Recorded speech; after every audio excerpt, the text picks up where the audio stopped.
Assalamualaikum warahmatullahi wabarakatuh.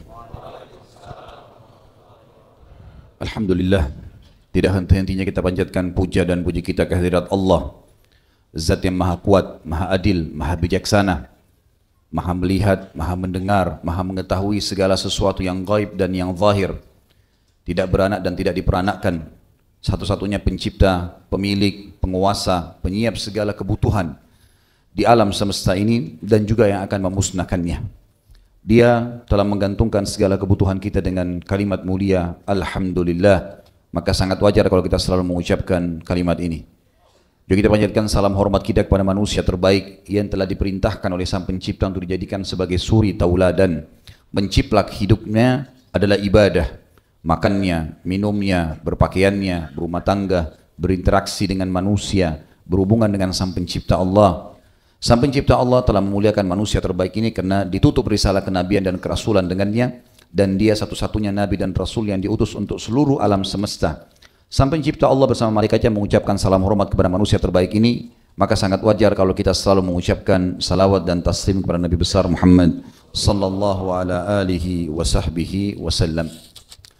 Seperti biasa saudara seiman, sebulan sekali tablik akbar tentang sahabat dan membahas tentang manusia-manusia terbaik ini adalah sesuatu yang sangat luar biasa. Baru kita membahas saja di pengajian seperti ini dari lembaran-lembaran kertas, tapi kita sudah bisa merasakan bagaimana hangatnya iman-iman mereka, bagaimana efek daripada iman dan perbuatan mereka itu sangat besar kepada kita semua. Kita bisa rasakan bagaimana kehangatan keimanan mereka. Baru membaca saja lembaran-lembaran hidup mereka, kita sudah bisa merasakan kehangatan keimanan. Saya tidak bisa bayangkan pada saat kita hidup sezaman dengan mereka, saudaraku seiman. Melihat secara fisik, mendengar langsung dari lisan mereka, berjuang bersama mereka. Dan bagaimana kalau seandainya kita hidup sezaman dengan baginda Nabi SAW, pimpinan dan guru para sahabat. Sebagaimana sudah sering kita lakukan dan kita sudah dengan taufik dari Allah, sampai 19 episode atau mungkin lebih dari itu, saya kurang lebih ingat 19 atau 20, kita sudah membahas dan kita bisa rasakan. Saya pada saat membuka lembaran-lembaran buku tentang sahabat ini, saya merasakan luar biasa tercas keimanan, luar biasa merasa dekat dengan Allah, luar biasa ada manusia-manusia seperti ini, dari infaknya, dari jihadnya, dari imannya, dari sholat malamnya, segala macam. Dan saya tiba-tiba berpikir, bagaimana kalau saya hidup di zaman dengan mereka? Bagaimana kalau kita menjadi temannya, sehari-hari berjalan bersama-sama? Kita jalan saja dengan sekarang seorang ikhwat atau seorang akhwat, tentu masing-masing sama jenis ikhwat dan akhwat dan beriman, maka kita bisa merasakan efeknya. Kita merasa terawasi. Bagaimana dengan hidup di zaman mereka ini? Teman-teman sekalian, ada sebuah hadis mulia. Hadis mulia ini akan membawa berita gembira kepada kita semua orang yang beriman. Ternyata kita bisa bersama dengan para sahabat, walaupun kita tidak hidup di zaman dengan mereka. Di antaranya adalah hadis mulia yang disampaikan oleh baginda Nabi SAW, hadis riwayat Bukhari nomor 3336 dari Aisyah radhiyallahu anha, dan juga Imam Muslim meriwayatkan nomor 2638, Imam Ahmad juga meriwayatkan dari Abu Hurairah radhiyallahu anhu. Al-arwahu junudun mujannadah, fama ta'arafa minha i'talaf, wa ma tanakara minha ikhtalaf.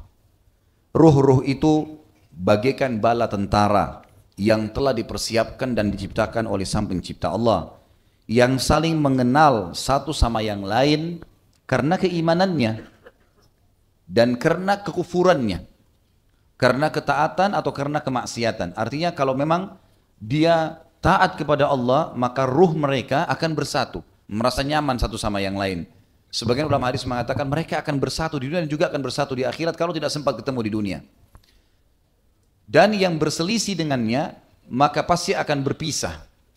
Artinya kalau orang beriman senang bersama orang beriman, termasuk kita ketemu atau tidak ketemu. Di sini masuk dalam konsepnya adalah kita dengan para sahabat misalnya.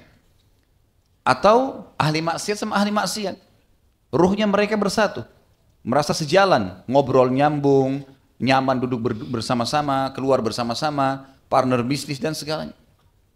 Maka kata Nabi SAW, ruh-ruh itu bagaikan bala tentara yang sudah disiapkan oleh Sang Pencipta Allah. Mana yang sejalan, maka dia akan bersatu. Dan mana yang tidak sejalan, maka dia akan terpisah. Makna tadi saya sudah katakan, kalau orang beriman akan bersama dengan orang beriman merasa nyaman. Dan kalau orang yang fasik atau kafir, akan bersama dengan orang fasik dan kafir. Dan ulama hadis sebagian mengatakan yang dimaksud juga di sini adalah bisa saja bagi orang-orang yang mencintai seorang mukmin yang belum dia temui dan dia jadikan sebagai idola seperti para sahabat, para tabi'in, para ulama-ulama yang terdahulu, maka bukan mustahil ruhnya mereka tetap akan bersatu karena bahasa ruh di sini jelas sekali ruh bisa hidup di alam dunia dan alam akhirat. Sementara jasad kita hanya sampai di dunia, setelah itu Allah akan berikan jasad yang baru kalau hari kebangkitan nanti. Berarti penggunaan lafaz ruh di sini menandakan memang kita akan bersatu dengan mereka. Belum lagi hadis Bukhari yang lain jelaskan juga, seorang sahabat buru-buru datang dan mengatakan, ya Rasulullah, seseorang amalnya kurang, tapi dia sangat mencintai satu kaum. Bagaimana keadaannya? Maksudnya nanti di akhirat. Kata Nabi SAW, al-mar'u ma'aman ahabbah. Seseorang akan bersama dengan orang yang dia cintai. Jadi teman-teman sekalian, kalau kita tanamkan dalam hati kita cinta kepada baginda Nabi SAW, cinta kepada sahabat yang jelas-jelas dapat jaminan surga, mendampingi Nabi mulia Muhammad SAW, dan ini sebuah kemuliaan. Ya. Dan kita mencintai mereka, maka ruh kita bukan mustahil akan bersama dengan mereka. Maka kita akan mendapatkan fadilah hadis tadi yang sudah kita paparkan. Pada siang ini teman-teman menjelang sore, kita akan membahas salah satu sahabat mulia yang terkenal dengan istilah oleh para sahabat dengan prajurit inti dalam perang Badar, juga salah satu dari nuqaba atau pemimpin yang berjumlah 12 orang yang bertemu dengan Nabi SAW di Bai'at Aqabah, akan saya jelaskan nanti itu tentunya. Kemudian juga dia adalah seorang sahabat yang Nabi SAW sudah bersabda khusus dalam masalah kancah peperangan punya kelebihan yang luar biasa. Dia adalah Abu Talha Al-Ansari. Makanya kita tulis judulnya Abu Talha Al-Ansari, kesatria yang sejati. Karena kata Nabi SAW, la sautu Abi Talhata fil jaishi khairu min alfi rajul. Sungguh kata Nabi SAW dalam hadis sahih, suaranya Abu Talha dalam peperangan, di kancah peperangan, lebih baik dan lebih besar pengaruhnya daripada 1000 tentara. Kata penulis di sini, kita bisa bayangkan kalau seandainya suaranya saja begitu, bagaimana dengan kiprah yang lainnya? Kalau suaranya saja sudah dinilai oleh Nabi SAW kekuatannya sama dengan 1000 orang, bagaimana dengan tebasan pedangnya? Bagaimana dengan anak panah yang dilemparkan? Ya, bagaimana dengan kekuatan fisiknya? Maka ini biasa digunakan dalam retorika bahasa Arab teman-teman sekalian untuk menunjukkan sesuatu yang jauh lebih besar. Abu Talha radhiyallahu anhu adalah sahabat Nabi yang mulia dan dia dimulai dalam buku kita ini dengan kisah masuk Islamnya. Kisah yang sangat unik. Ada seorang wanita teman-teman bernama Ummu Sulaim. Ummu Sulaim ini kunyahnya, julukannya. Dan sebenarnya Ummu Sulaim ini bernama yang sangat masyhur ya. Namanya adalah Gumaisa bintu Milhan. Atau nama lain bisa dipanggil Gumaisa atau dipanggil Rumaisa. Yang sering kita dengar atau kenal masyhur namanya adalah Rumaisah radhiyallahu anha. Rumaisah ini atau Ummu Sulaim yang merupakan sekaligus ibunya Anas ibn Malik, pembantu Nabi SAW. Ummu Sulaim orang asli Madinah. Satu hari suaminya Malik mendengarkan dia mengucapkan 2 kalimat syahadat. Setelah syahadat, suaminya Malik membenci Islam, membenci Nabi SAW. Tidak setuju. Dan waktu itu di Madinah. Belum ketemu dengan Nabi SAW, tapi terpengaruh dengan dakwanya Mus'ab bin Umair radhiyallahu anhu. Maka Malik marah dengan istrinya. Pada saat dia marah, dia mencaci maki istrinya, kemudian dia memaksa untuk kembali kepada ajaran nenek moyang, tapi Ummu Sulaim menolak. Dengan hikmah Allah, Malik keluar dari rumahnya, ketemu dengan musuhnya, sama-sama orang Madinah, tapi musuh dia, berantem, berkelahi, akhirnya terbunuh. Matilah si Malik ini, dalam keadaan kufur tentunya. Kemudian Ummu Sulaim radhiyallahu anha berharap pahala di sisi Allah SWT dan dia berkata dalam statement yang masyhur, saya akan bersabar dan berharap pahala dari sisi Allah dengan kematian Malik, padahal saya berharap dia tadinya juga masuk Islam, dan saya tidak akan menikah kecuali Anas memang berpikir untuk dia memiliki seorang ayah. Lalu kemudian Ummu Sulaim pun berusaha membesarkan Anas ibn Malik. Hijrahlah Nabi SAW. Tolong maaf, bagian akhwat agak merapat di belakang. karena tempatnya sempit. Jadi kalau bisa merapat, merapat. Bagian akhwatnya, permintaan panitia untuk merapat supaya bisa lebih longgar bagi teman-teman yang masih belum dapat tempat.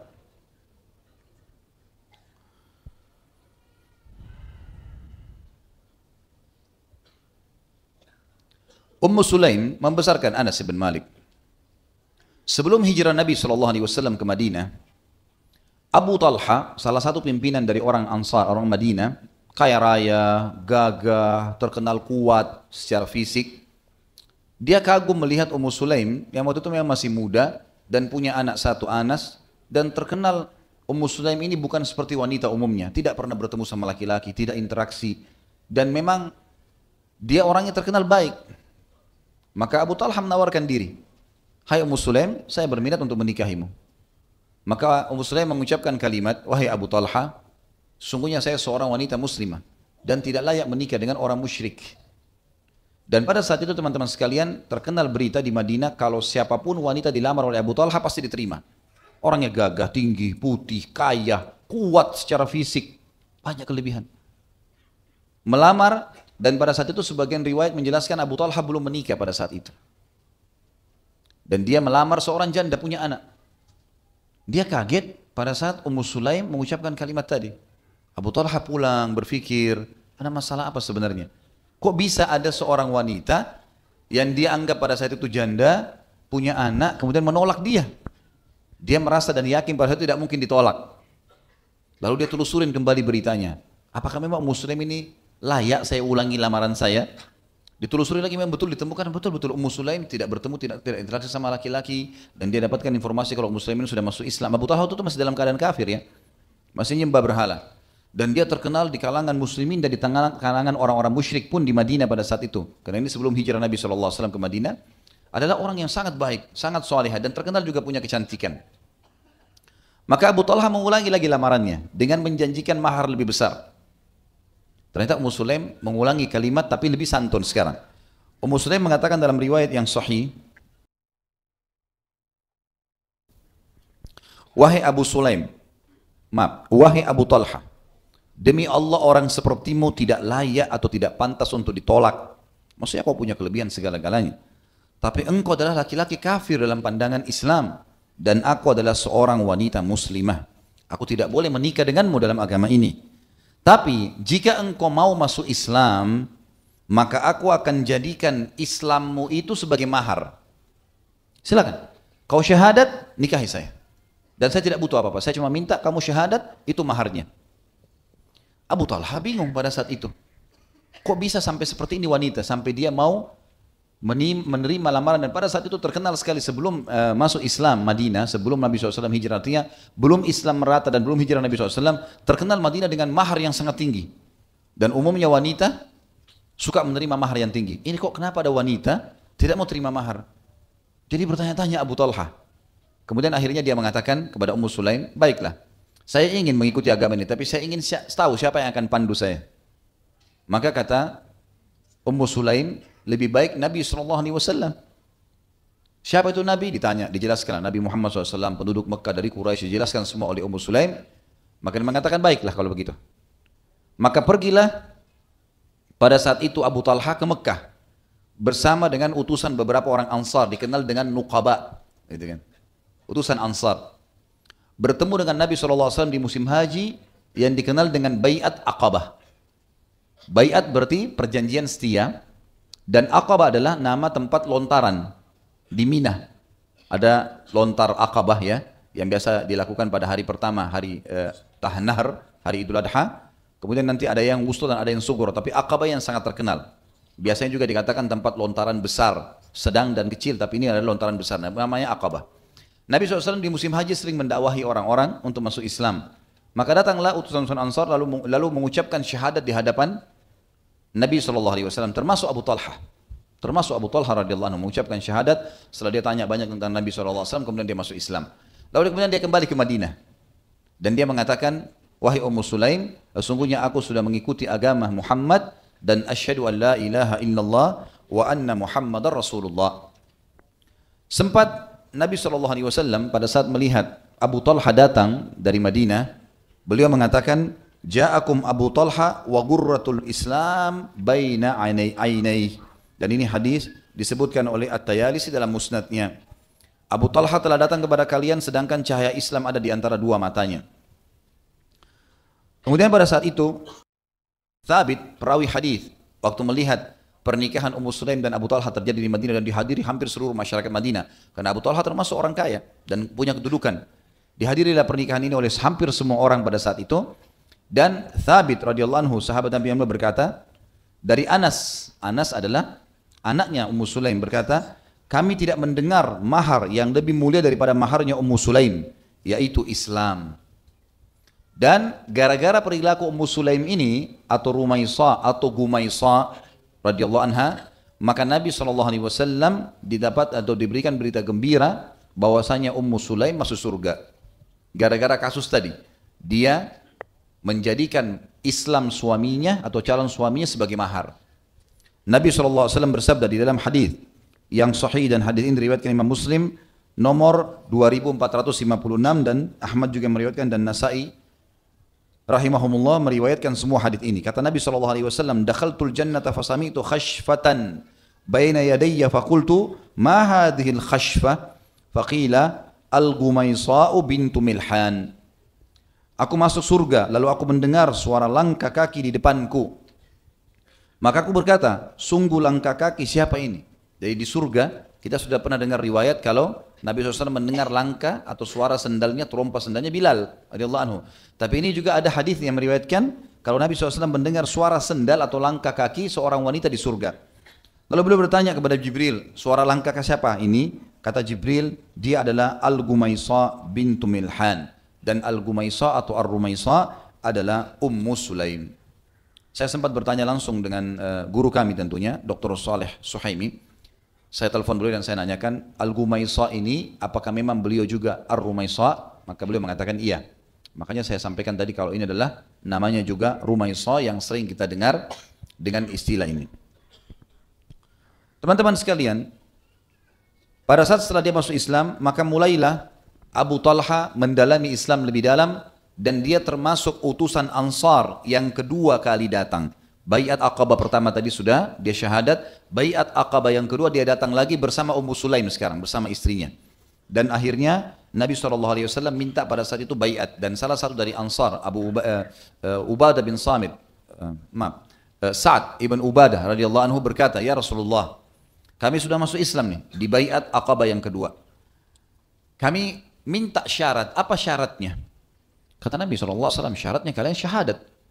Kata mereka, kami sudah syahadat. Ada syarat yang lain? Saya minta kalian sholat, kalian lakukan perintah-perintah agama. Kata mereka, kami sudah jalankan. Yang kami inginkan syarat buat diri anda. Kami ingin anda datang ke Madinah. Kami ingin anda tinggalkan Mekah, pindah kepada kami. Apa syaratnya? Kata Nabi SAW, aku meminta agar kalian membelaku dan agama ini lebih daripada kalian membela diri kalian sendiri atau keluarga kalian atau harta kalian. Maka kata Sa'ad radhiyallahu anhu, kalau begitu apa balasannya ya Rasulullah?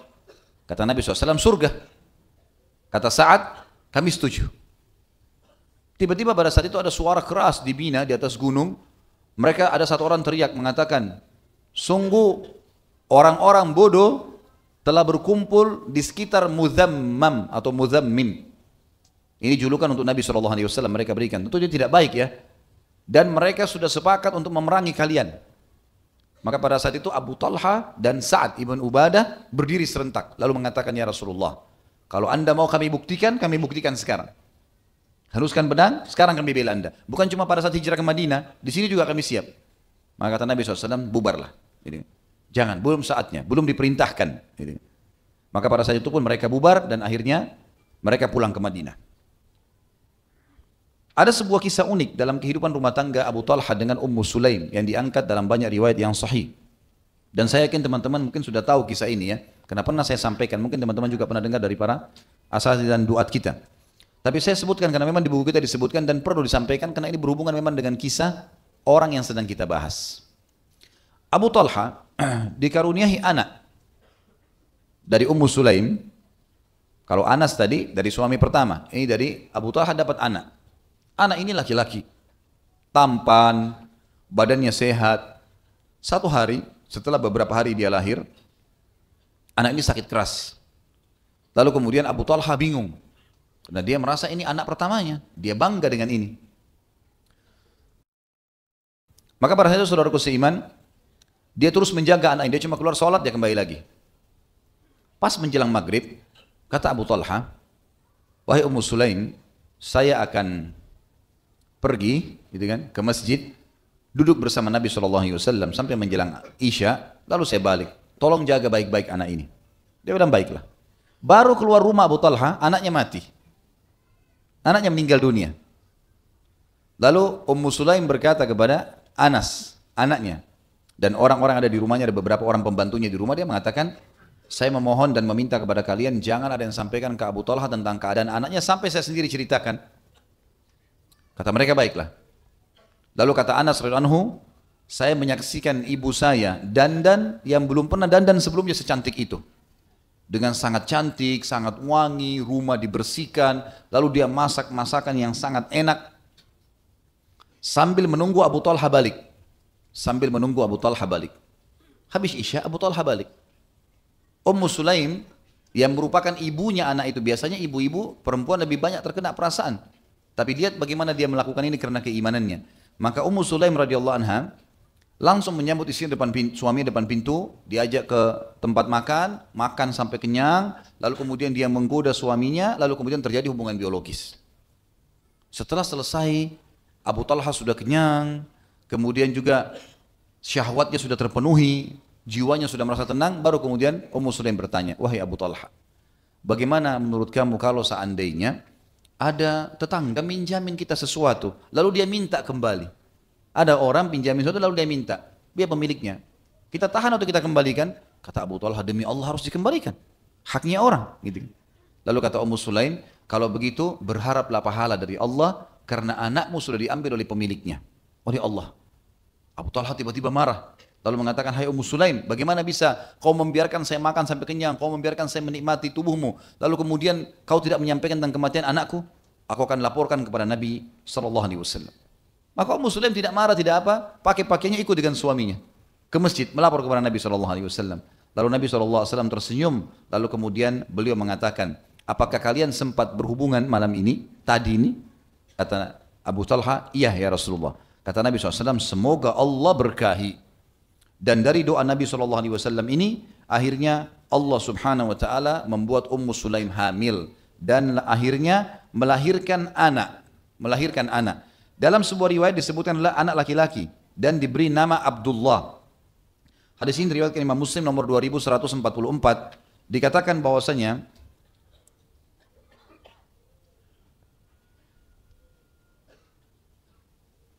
Abu Talha bertemu dengan Nabi SAW sambil membawa bayi yang baru dilahirkan Ummu Sulaim setahun kemudian ya, 9 bulan kemudian.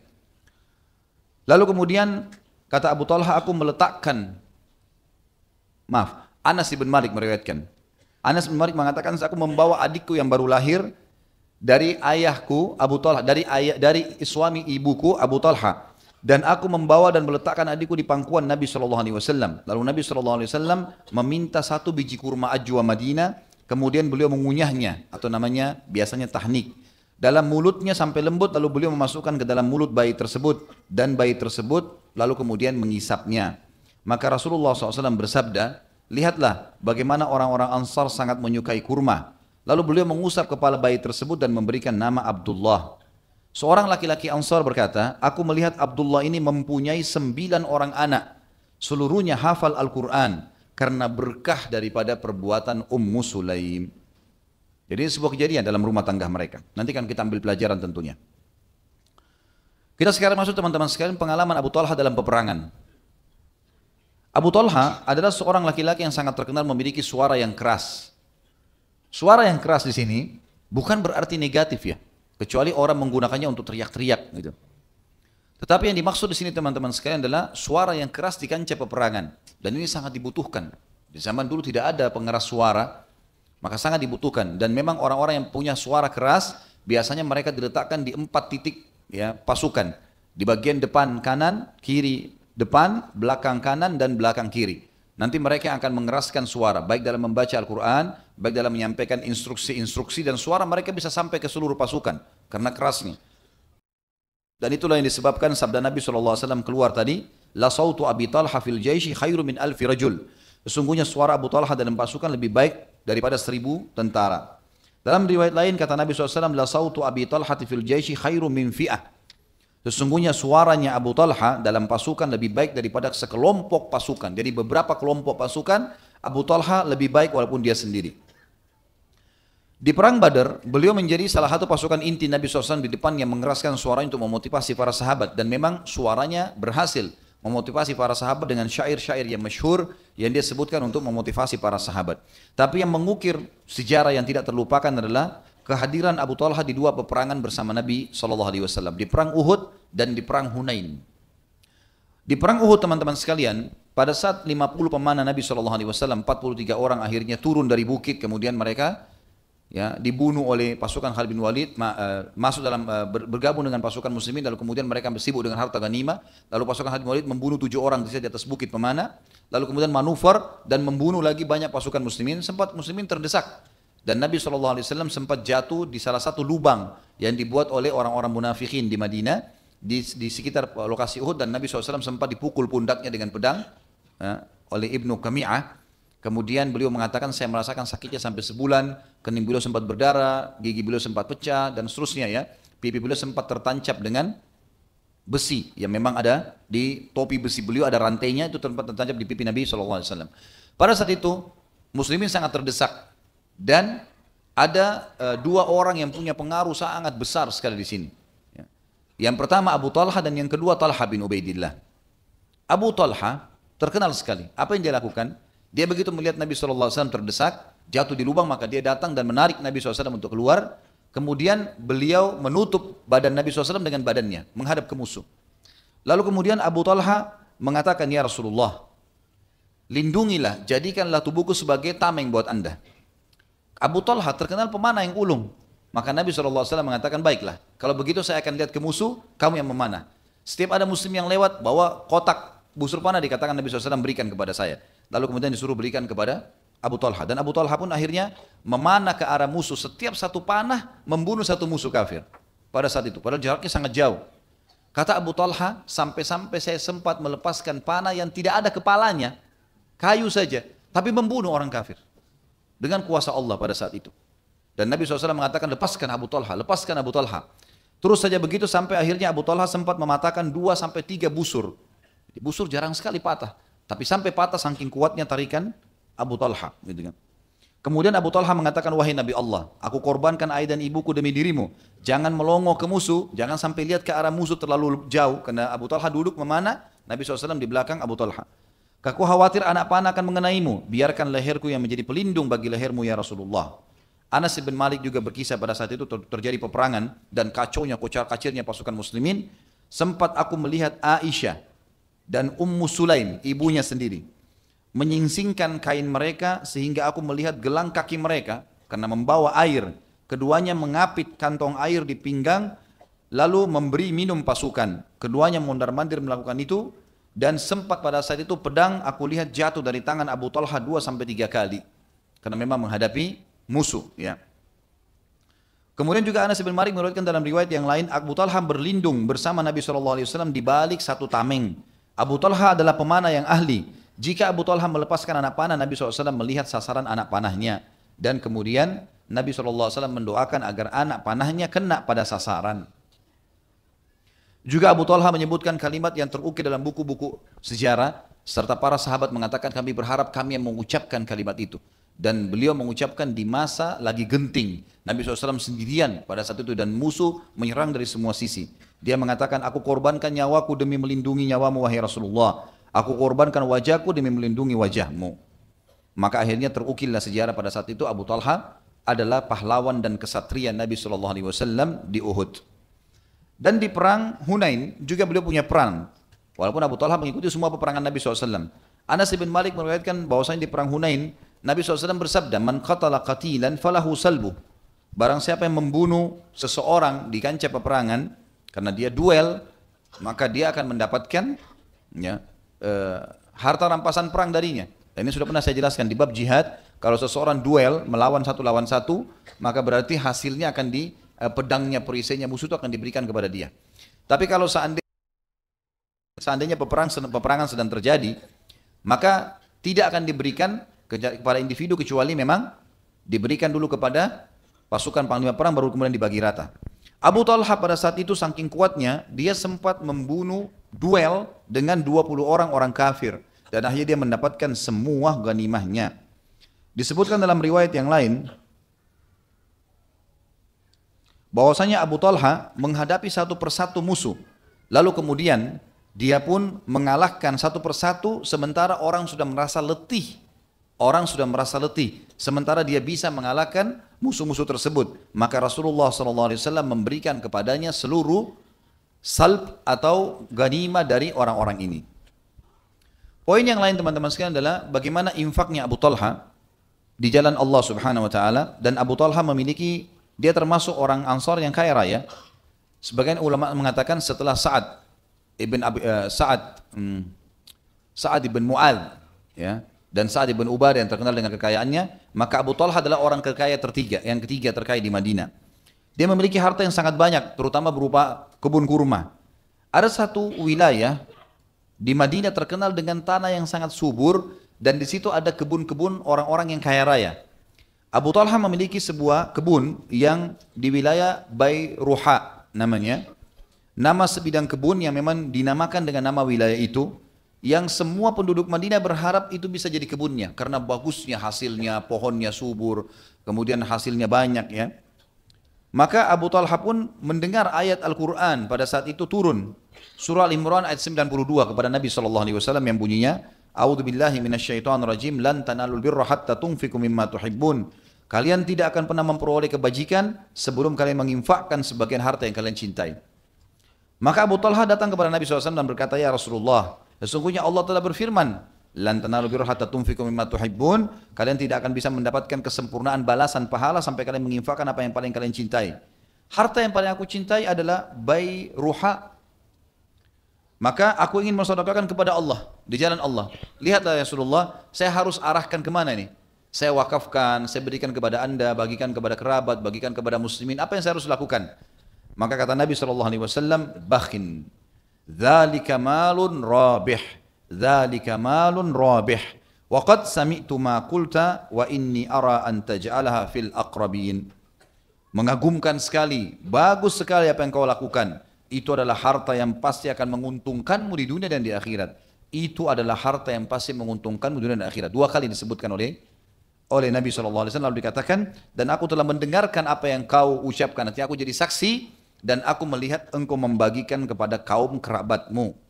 Abu Talha berkata, aku akan melakukan wahai Rasulullah. Maka Abu Talha membagikan kepada kerabat-kerabatnya dan sepupu-sepupunya.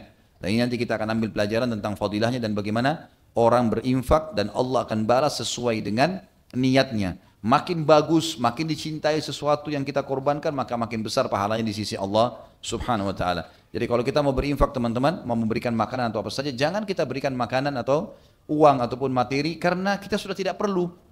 Sudah kenyang misalnya baru kita kasih makanan. Berbeda dengan pada saat memang kita lagi lapar, kemudian kita berbagi dengan orang dari makanan itu. Maka pahalanya berbeda sesuai dengan kadar juhud atau upaya seseorang untuk mengorbankan di jalan Allah. Abu Talha juga termasuk orang pilihan Nabi SAW yang Nabi SAW khususkan untuk bisa mengambil barakah dari Nabi SAW. Artinya gini, pada saat Nabi SAW masih hidup, saudara seiman, beda dengan kondisi beliau sudah meninggal.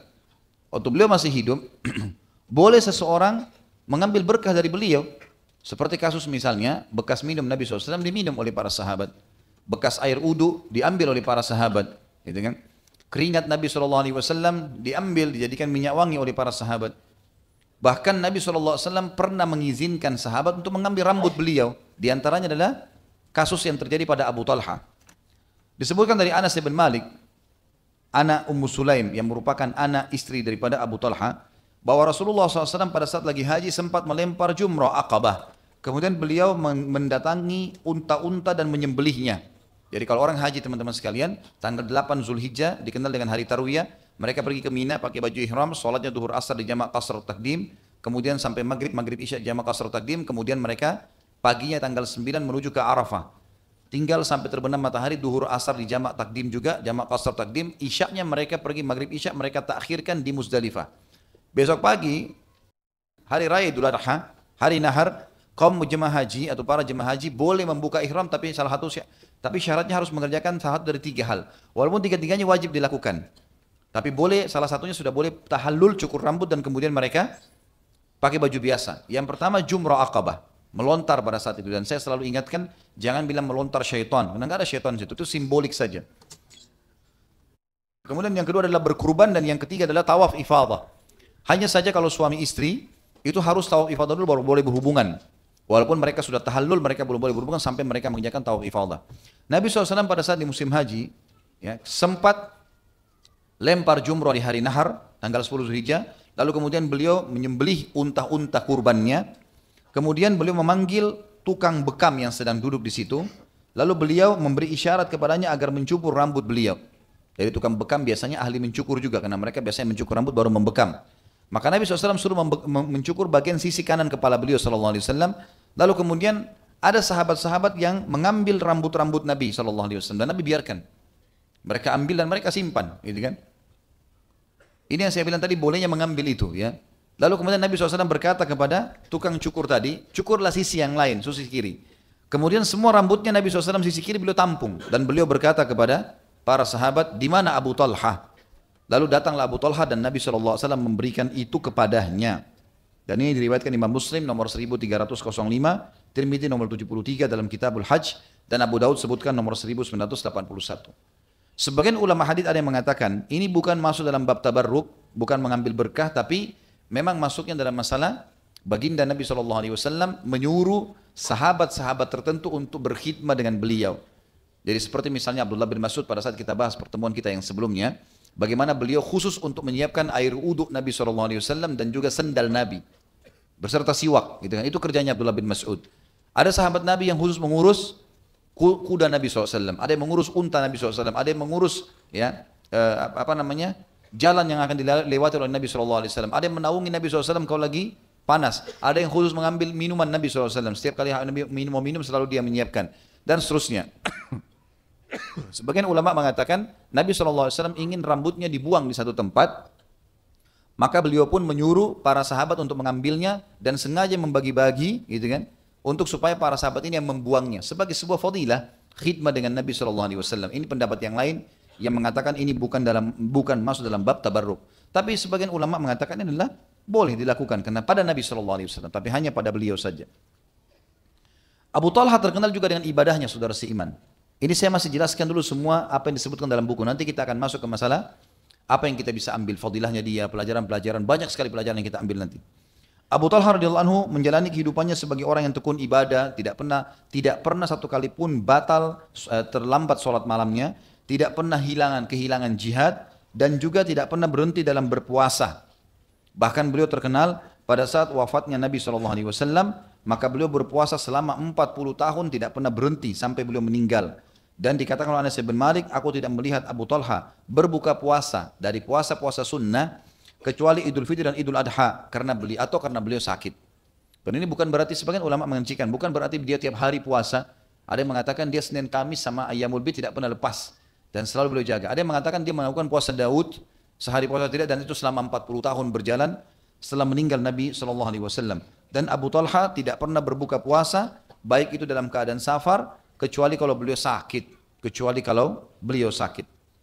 Dan dalam penutupan buku kita ini, belum kita bahas tentu masalah bahasan ini, belum kita bahas masalah manakibnya, belum kita bahas masalah durus wal ibar, atau kelebihan Abu Talha, dan juga pelajaran yang bisa kita ambil dari buku ini.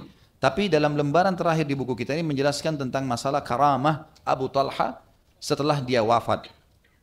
Abu Talha sangat cinta dengan jihad. Sampai setelah meninggalnya Nabi SAW tidak pernah dia lepas pun dari jihad bersama Abu Bakar. Setelah Abu Bakar meninggal dia juga jihad bersama Umar. Ya. Terus saja dia berjihad sampai akhirnya di akhir hidupnya Abu Talha sudah merasa lemah, nggak bisa lagi ikut dengan peperangan-peperangan ada yang terjadi. Maka dia dengar ada satu peperangan yang akan ditempuh tapi melalui laut. Maka dia bilang pada anak istrinya, saya akan coba pergi berperang, siapkanlah kebutuhanku. Lalu mereka bilang, siapa yang akan mendampingi Anda? Anda sudah tua. Dia mengatakan, bukankah Allah telah menyuruh kita untuk pergi dalam Al-Quran surah At-Taubah ayat 42. A'udzu billahi minasyaitonir rajim. Infiru khifafan wa thiqala. Berangkatlah kalian baik dalam keadaan ringan maupun berat. Artinya dalam keadaan mampu atau tidak mampu, ya, sehat atau sakit. Coba pergi berjihad. Maka saya tetap mau pergi. Sebagian ulama termasuk penulis buku kita menjadikan ini sebagai karamahnya dia atau kelebihan yang telah Allah berikan. Maka dia pun pergi berperang. Di tengah lautan tenggelam kapalnya. Dan Abu Talha wafat. Dan kita tahu ada hadis Nabi SAW yang berbunyi, kalau orang meninggal mati syahid di lautan diampuni semua dosanya, walaupun utangnya bahkan. Gitu kan? Kalau orang mati di darat berbeda. Dan orang yang mati di lautan atau di air itu double pahala syahidnya. Double pahala syahidnya. Maka Abu Talha mati syahid. Dan para sahabat pada saat itu, para sahabatnya berusaha untuk memikul jenazahnya. Mereka tidak dapat daratan. Nanti 7 hari baru temukan daratan. Dan mereka setelah menemukan daratan, mereka menguburkan jenazah Abu Talha. Mereka temukan jenazah Abu Talha masih utuh seperti apa adanya. Dan pada saat itu mengeluarkan bau yang wangi. Yang menandakan beliau radhiyallahu anhu mati syahid. Teman-teman sekalian, yang kita bisa ambil manaqib kelebihan Abu Talha adalah yang pertama, dia termasuk orang yang pertama masuk Islam dari orang Ansar. Lalu yang kedua, dia mengikuti semua peperangan bersama Nabi SAW dan bagaimana perannya yang sangat besar di perang Uhud, di mana dia menjadikan tubuhnya sebagai tameng pada saat membela Nabi SAW. Dan ada riwayat tadi saya lupa sebutkan, Abu Talha pada saat pulang dari perang Uhud, Ummu Sulaim menceritakan kalau tidak ada celah sedikit pun dari tubuh Abu Talha yang tidak luka. Ditemukan lebih dari 70 luka di tubuh Abu Talha, baik tombak, anak panah, sabetan pedang, karena dia memang menjadikan Nabi SAW sebagai lindungannya, dia melindungi Nabi SAW. Dan juga bagaimana perannya dalam membunuh 20 orang kafir dalam duel, dan ini sangat sulit, tidak semua orang bisa melakukannya. Orang mungkin mengalahkan 2 orang, 3 orang, kalau duel, ya. Karena membunuh 1 orang sulit sekali, tapi di sini dia bisa membunuh 20 orang di perang Hunain. Kemudian yang ketiga teman-teman sekalian, dia salah satu dari orang Ansar yang sempat membaiat Nabi SAW sebagaimana tadi sudah kita sebutkan di baiat Aqabah yang pertama, dan akhirnya menjadi salah satu juga dari utusan orang-orang Ansar di baiat Aqabah yang kedua. Kelebihan juga Abu Talha yang keempat adalah dia memilih istri yang salihah, dan bagaimana dia menikah dengan Ummu Sulaim, dan Ummu Sulaim menjadi sebaik-baik istri untuknya, yang memotivasi dia untuk berjihad, yang bisa melahirkan anak yang saleh buat dia, menyabarkan dia pada saat anaknya meninggal dan seterusnya. Yang kelima, bagaimana kesabaran Abu Talha pada saat anaknya meninggal. Dan kita lihat tadi, akhirnya dia melapor kepada Nabi SAW dan dia bisa menerima apa yang sedang Allah cobakan. Yang keenam, adanya karamahnya. Adanya kelebihan tadi pada saat dia mati, jenazahnya tidak hancur selama 7 hari atau tidak bau. Dan juga bagaimana kekuatan imannya dalam bersedekah pada saat dia menyumbangkan bayi Ruha, tadi wilayah atau perkebunan yang sangat dia cintai. Yang ketujuh, bagaimana zuhudnya dan bagaimana ibadahnya yang sangat besar. Termasuk tidak pernah ketinggalan 1 kali pun sholat malam, tidak pernah ketinggalan 1 kali pun puasa-puasa yang telah dianjurkan. Begitu pula jihad di 3 zaman, di zaman Nabi SAW, Abu Bakar dan Umar, semuanya diikuti oleh Abu Talha. Kemudian yang terakhir teman-teman sekalian dalam masalah manaqibnya adalah bagaimana dia akhirnya mendapatkan apa yang telah dijanjikan oleh Nabi SAW untuk orang yang mati syahid, dan Nabi SAW sudah memberikan berita gembira kepada dia kalau dia akan mati syahid. Saya akan masuk ke inti bahasan kita teman-teman, masalah durus wal ibar. Dan ini akan panjang lebar kita paparkan. Yang pertama, dari pelajaran yang bisa kita ambil, pentingnya orang mempelajari tentang keadaan sahabat. Dan bagaimana mereka manusia biasa seperti kita. Dan ternyata dengan kita mempelajari kehidupan mereka dan mencontohi mereka, itu sudah cukup untuk membuat kita mendapatkan fadilah yang sama. Abu Talha dan yang lainnya radhiyallahu anhum ajma'in, mereka hanya sekedar menjalankan perintah Allah, meninggalkan larangannya. Tapi mereka komitmen sampai meninggal. Akhirnya mereka mendapatkan apa yang dijanjikan oleh Nabi SAW.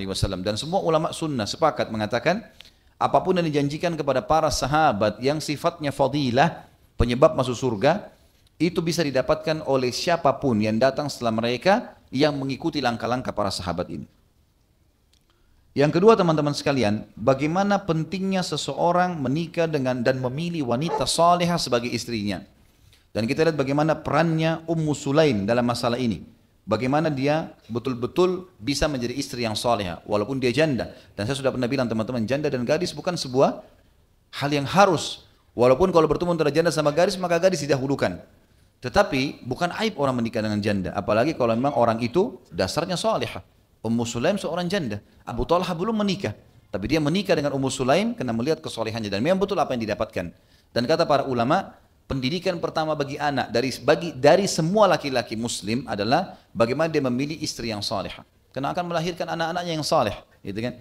Terbukti Abdullah yang lahir dari Abu Talha itu dikaruniai oleh Allah 9 orang anak. Dia sendiri Abdullah hafal Quran, 9 anaknya juga hafal Quran. Artinya cucu, anak dan cucu dari Abu Talha semuanya hafal Quran bersama dengan Abu Talha dan Ummu Sulaim. Dan ini semua tidak lepas daripada peran daripada Ummu Sulaim yang merupakan istri salihah. Dan ini sangat berbeda dengan banyaknya orang sekarang wanita atau laki-laki yang mendahulukan wanita hanya karena kecantikannya, kelebihan fisik dan tidak berpikir masalah keimanannya. Dan Nabi SAW sudah ingatkan wanita dinikahi karena 4 hal, hartanya, keturunannya, jalur nasabnya dan agamanya, dan dahulukanlah agamanya, hidupmu akan tenang. Ya, hidupmu akan tenang. Ini tentu salah satu kiprah saja dalam kehidupan Ummu Sulaim, tapi dia banyak melakukan hal-hal yang besar, termasuk dalam setiap peperangan. Kalau Abu Talha mau pergi, maka Ummu Sulaim yang paling pertama menjadi motivatornya. Pergilah wahai Abu Talha, semoga engkau mati syahid dan engkau bisa memberikan syafaatmu untuk kami. Bahkan Ummu Sulaim ikut di kancah peperangan dan ikut membantu dengan memberikan minuman tadi. Yang ketiga teman-teman sekalian, pelajaran adalah bagaimana bolehnya seseorang pada saat menikah, wanita memberikan syarat mahar adalah keislaman calon mempelainya. Sebagaimana Ummu Sulaim tadi mengatakan, Islammu Abu Talha adalah maharmu. Berarti tidak selamanya harus materi. Bisa materi, bisa uang, bisa baju, bisa tunggangan, kuda, mobil kalau kita sekarang, bisa rumah, bisa ayat Al-Quran kalau orang itu memang mau memberikannya, atau bahkan bisa kalau dia non-muslim menjadi keislamannya sebagai mahar. Dan ini diterima di dalam Islam. Yang keempat teman-teman sekalian, bolehnya seseorang berbicara dengan orang yang akan dia nikahi, tapi sebatas tidak ada pelanggaran syar'i. Ada di antara ikhwat dan akhwat kita terlalu berlebihan dalam masalah ini, atau juga ada orang yang terlalu kurang. Orang berlebihan misalnya dia sampai jalan berdua, padahal sudah ikut pengajian, melakukan hal-hal yang haram. Ini semua tetap tidak boleh, haram dalam Islam. Ini melampaui batas, nggak boleh. Dengan alasan mau menikah, konsep pacaran diganti supaya boleh ta'aruf, gitu kan? Boleh saja, sama dengan orang sekarang mengganti istilah ulang tahun dengan milad, sama saja. Ini bahasa Indonesia, ini bahasa Arab, gitu kan? Tapi ini contoh saja, jadi dialihkan, ya mereka mengalihkan mana tidak boleh teman-teman sekalian, haram. Dan jangan mulai rumah tangga dengan masalah-masalah kemaksiatan, pasti ada jadi masalah di dalam rumah tangga kita, gitu kan? Ya coba mulai dengan kebaikan-kebaikan. Jadi di sini bolehnya seseorang berbicara. Ada juga orang terlalu membatasi, dia mau menikah tapi tidak ada komunikasi sama sekali. Tidak ada pertanyaan, tidak ada apa-apa. Nanti aja kalau sudah akad nikah baru saya mau cari tahu siapa orang ini. Enggak, ini keliru. Loh ya, ada orang begitu. Bahkan saya dapat informasi di Saudi, dan ini ditegur oleh para ulama. Di Saudi terjadi, ada orang tidak pernah kenal istrinya kecuali di malam pertama saja. Udah selesai dia datang, dia lihat istrinya di malam pertama, dia tidak pernah tahu sebelumnya. Padahal termasuk sunnah Nabi SAW datang, nazar, melihat, gitu kan. Bahkan kata Nabi SAW, lihatlah sesuatu yang menarik dari calon mempelaimu, gitu kan. Laki-laki boleh melihat wajah dan telapak tangan, begitu juga perempuan. Dan boleh, ini sudah saya bahas dalam kajian mahkota pengantin, boleh seseorang duduk bersama mahramnya si wanita itu. Dan boleh dia berbicara, bertanya, dan boleh perempuan itu menjawabnya. Tidak ada masalah. Sekarang juga ulama mengatakan boleh seseorang wanita atau seorang laki-laki yang mau menikah menanyakan, mungkin via tulisan. Zaman dulu mungkin surat, zaman kita sekarang ada WA, ada SMS, tapi sebatas, ada batas syar'inya ya. Tidak boleh orang menyimpang, perlu sesuatu. Misal perlu tanyakan, kebiasaan kamu apa, misalnya. Pekerjaan apa? Gitu. Orang mau bertanya, perlu ditanya, pernah dijawab gitu kan? Baik saya seperti ini, saya seperti ini. Sebatas memberikan informasi, dan ini dibolehkan. Diambil daripada riwayat Abu Talha pada saat melamar Ummu Sulaim. Dan Ummu Sulaim berbicara kan? Saya nggak bisa karena saya muslimah, kamu kafir, saya nggak bisa nikah. Lalu Abu Talha kembali lagi kedua kali. Lalu menawarkan, saya akan berikan kamu mahar lebih banyak, menikahlah dengan saya. Lalu kemudian Ummu Sulaim mengatakan lagi, hai Abu Talha, orang seperti kamu tidak boleh ditolak. Kan terjadi komunikasi kan? Orang seperti kamu tidak bisa ditolak karena kamu adalah orang yang punya kelebihan banyak. Tapi saya muslimah, kamu kafir, gak bisa nikah. Kalau kau masuk Islam, saya jadikan sebagai maharnya. Saya gak butuh duit sama sekali. Berarti ada komunikasi. Nabi SAW pada saat akan menikah, pada saat ditawarkan diri oleh seorang wanita yang menghibahkan dirinya, Nabi SAW wanita itu bilang, ya Rasulullah, saya hibahkan diri saya pada anda. Bahkan penyampaian itu di masjid di depan para sahabat, gitu kan? Ini dalil yang sangat jelas sekali. Lalu Nabi SAW dikatakan dalam riwayat sahih ini menatap wanita tersebut dengan serius, melihat. Nah ini adalah penawaran pernikahan. Melihat wajahnya, melihat telapak tangannya, lalu Nabi SAW melihat tidak ada hajat. lalu beliau menawarkan pada sahabat, dan hanya ada satu sahabat yang menikahinya. Berarti kan ada pembicaraan, gitu kan? Dan kita temukan banyak sekali riwayat di antara para sahabat, ada yang menawarkan diri, ada juga yang yang menolak, dan seterusnya terjadi komunikasi. Yang penting tidak ada pelanggaran syar'i. Ada orang terlalu berlebihan dalam masalah ini, akhirnya terjadi pacaran yang haram sebelum nikah. Ada orang juga yang terlalu berlebihan membatasi diri sehingga dia tidak tahu apa-apa tentang pasangannya. Dan ini melanggar juga syar'i. Sampai beberapa sahabat mengatakan, saya pernah mengintai ya seorang wanita, dalam arti kata positif di sini ya. Dia tidak tahu wanita ini kegiatannya apa, maka pada saat wanita itu pergi satu tempat, dia melihat dari jarak jauh saja. Dia melihat wanita ini sebenarnya rutinitas setiap hari kemana sih? Oh ternyata dia pergi ke pasar belanja kebutuhan rumah, kemudian dia kembali lalu dia masak dan seterusnya. Seperti itulah. Kebutuhan cuma seperti itu. Oh dia sudah tahu, punya gambaran. Kalau wanita ini seperti ini kegiatannya, gitu kan? Jadi sesuatu yang memang kita mau menikah itu boleh ada hukum syar'i membolehkan masalah itu. Kemudian yang selanjutnya adalah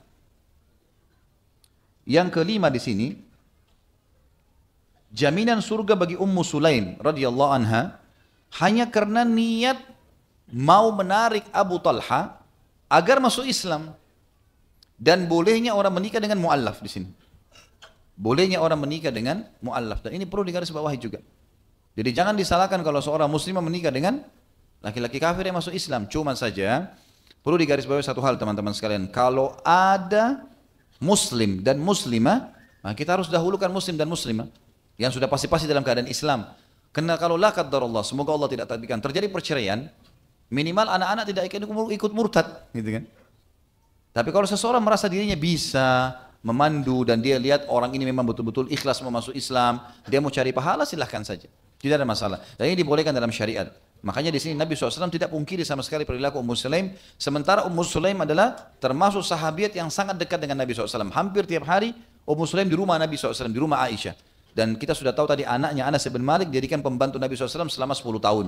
Dan kita tahu semua riwayat tentang masalah dalam rumah, umumnya dalam rumah ya, bukan semua, umumnya dalam rumah atau yang perilaku Nabi SAW sehari-hari, Anas bin Malik yang meriwayatkannya.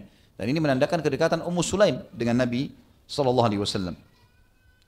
Dan ini jaminan surga bagi perbuatan baik tadi. Dan kita tahu di sini bagaimana mudahnya seseorang muslim mendapatkan surga asal dia melakukannya atau mentaati perintah Allah Subhanahu wa taala atau mencari ridha Allah.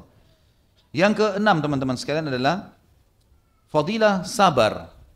Fadilah sabar. Bagaimana seseorang sabar dalam menghadapi masalah, dan kita sudah pernah jelaskan teman-teman sekalian, sabar itu dalam 3 hal. Sabar dalam mengerjakan ketaatan, hadir di majelis ilmu, sabar. Sampai dulu teman-teman sekalian ada seorang ulama bernama Al-A'mash, ulama hadis. Al-A'mash ini kalau ngomong, disebutkan dalam kisah beliau, itu kalau beliau ngomong seringkali ludahnya terlempar-lempar. Iya. Dan ini disebutkan oleh para ulama hadis. Jadi kalau murid-muridnya dulu di depan, alhamdulillah di sini di depan tidak ya. Itu kalau lagi ngomong pasti kena ludah sambil nulis. Tapi mereka sabar. Ya. Sering kali mereka selesai menulis hadis, yang penting dapat hadis, mereka mengusap wajah mereka karena ada ludah.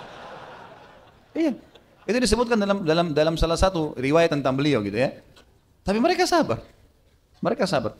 Imam Ahmad pernah mencari ilmu satu hadis di ujung Irak 1 bulan naik kuda, ngejar satu hadis baru kembali lagi. Begitu sabarnya mereka dalam menuntut ilmu, begitu sabarnya mereka dalam beribadah, gitu kan? Selalu saja begitu. Sabar dalam mengerjakan ibadah dibutuhkan. Sabar yang kedua adalah sabar dalam meninggalkan kemaksiatan. Semua kita pasti terlintas kesempatan untuk berzina, kesempatan untuk dusta, kesempatan untuk riba, kesempatan untuk nipu, banyak.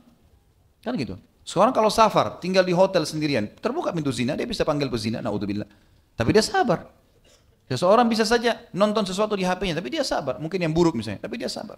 Sabar dalam meninggalkan kemaksiatan. Dan yang ketiga, sabar dalam menghadapi cobaan harian. Dan kata para ulama, 2 sabar yang pertama lebih penting daripada sabar yang ketiga.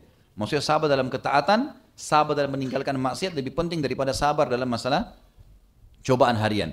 Walaupun di sini Abu Talha dan Ummu Sulaim dapat cobaan dari harian karena anaknya meninggal, gitu kan? Anaknya meninggal. Dan kita dengarkan bersama-sama teman-teman beberapa ayat Al-Quran dulu berhubungan dengan sabar. Misalnya disebutkan di dalam Al-Quran surah Az-Zumar ayat 10, A'udzu billahi minasyaitonir rajim, innama yulaqqas sabiruna ajrahum bighairi hisab. Sesungguhnya orang-orang yang sabar Dia kalau datang cobaan, karena pahala sabar dapat kalau lagi ada cobaan. Ada gangguan orang, ada fitnah, ada ghibah, ada diambil haknya, utang tidak dibayar, apalah segala macam gangguan-gangguan, butuh kesabaran. Disitulah butuh kesabaran. Dan sabar adalah menerima itu sebagai cobaan dari Allah dan ikhtiar mencari jalan keluar dari masalah itu. Dan orang-orang sabar akan mendapatkan balasan tanpa ada hisab. Di dalam ayat yang lain Allah Subhanahu wa taala juga berfirman, "A'udzubillahi minasyaitonir rajim, wabashshiril mukhbitin alladzina idza dzukirallahu wajilat qulubuhum was-sabirina 'ala ma asabahum wal muqimis shalah wa mimma razaqnahum yunfikun." Sampaikanlah berita gembira kepada orang-orang yang mukhbitin atau orang yang menundukkan dirinya kepada Allah, yaitu orang-orang yang kalau diingat Allah, disebut Allah, maka hati mereka menjadi lunak dan patuh, serta orang-orang yang sabar terhadap apa yang diujikan kepada mereka, dan orang yang suka mendirikan sholat dan juga menginfakkan apa yang kami berikan rezeki kepada mereka. Juga Allah puji orang-orang yang sabar, masuk dalam kategori hamba-hamba Allah yang terpuji. Dalam surah Al-Ahzab, surah nomor 33 ayat 35 Allah berfirman, "A'udzu billahi minasyaitonir rajim, innal muslimina wal muslimati wal mu'minina wal mu'minat wal mu'minina wal mu'minati wal qanitina wal qanitati was sadiqina was sadiqat." Lalu Allah datang menyebutkan was-sabirina was-sabirat wal khashiina wal khashiati wal mutasaddiqina wal mutasaddiqat was-saimina was-saimat wal hafidina li furujihim wal hafizat wadh-dhakirina Allah katsiran wadh-dhakirat a'adda Allahu lahum maghfiratan wa ajran 'azima. Sesungguhnya seluruh muslim laki-laki dan muslimah perempuan, mukmin laki-laki dan mukminah perempuan,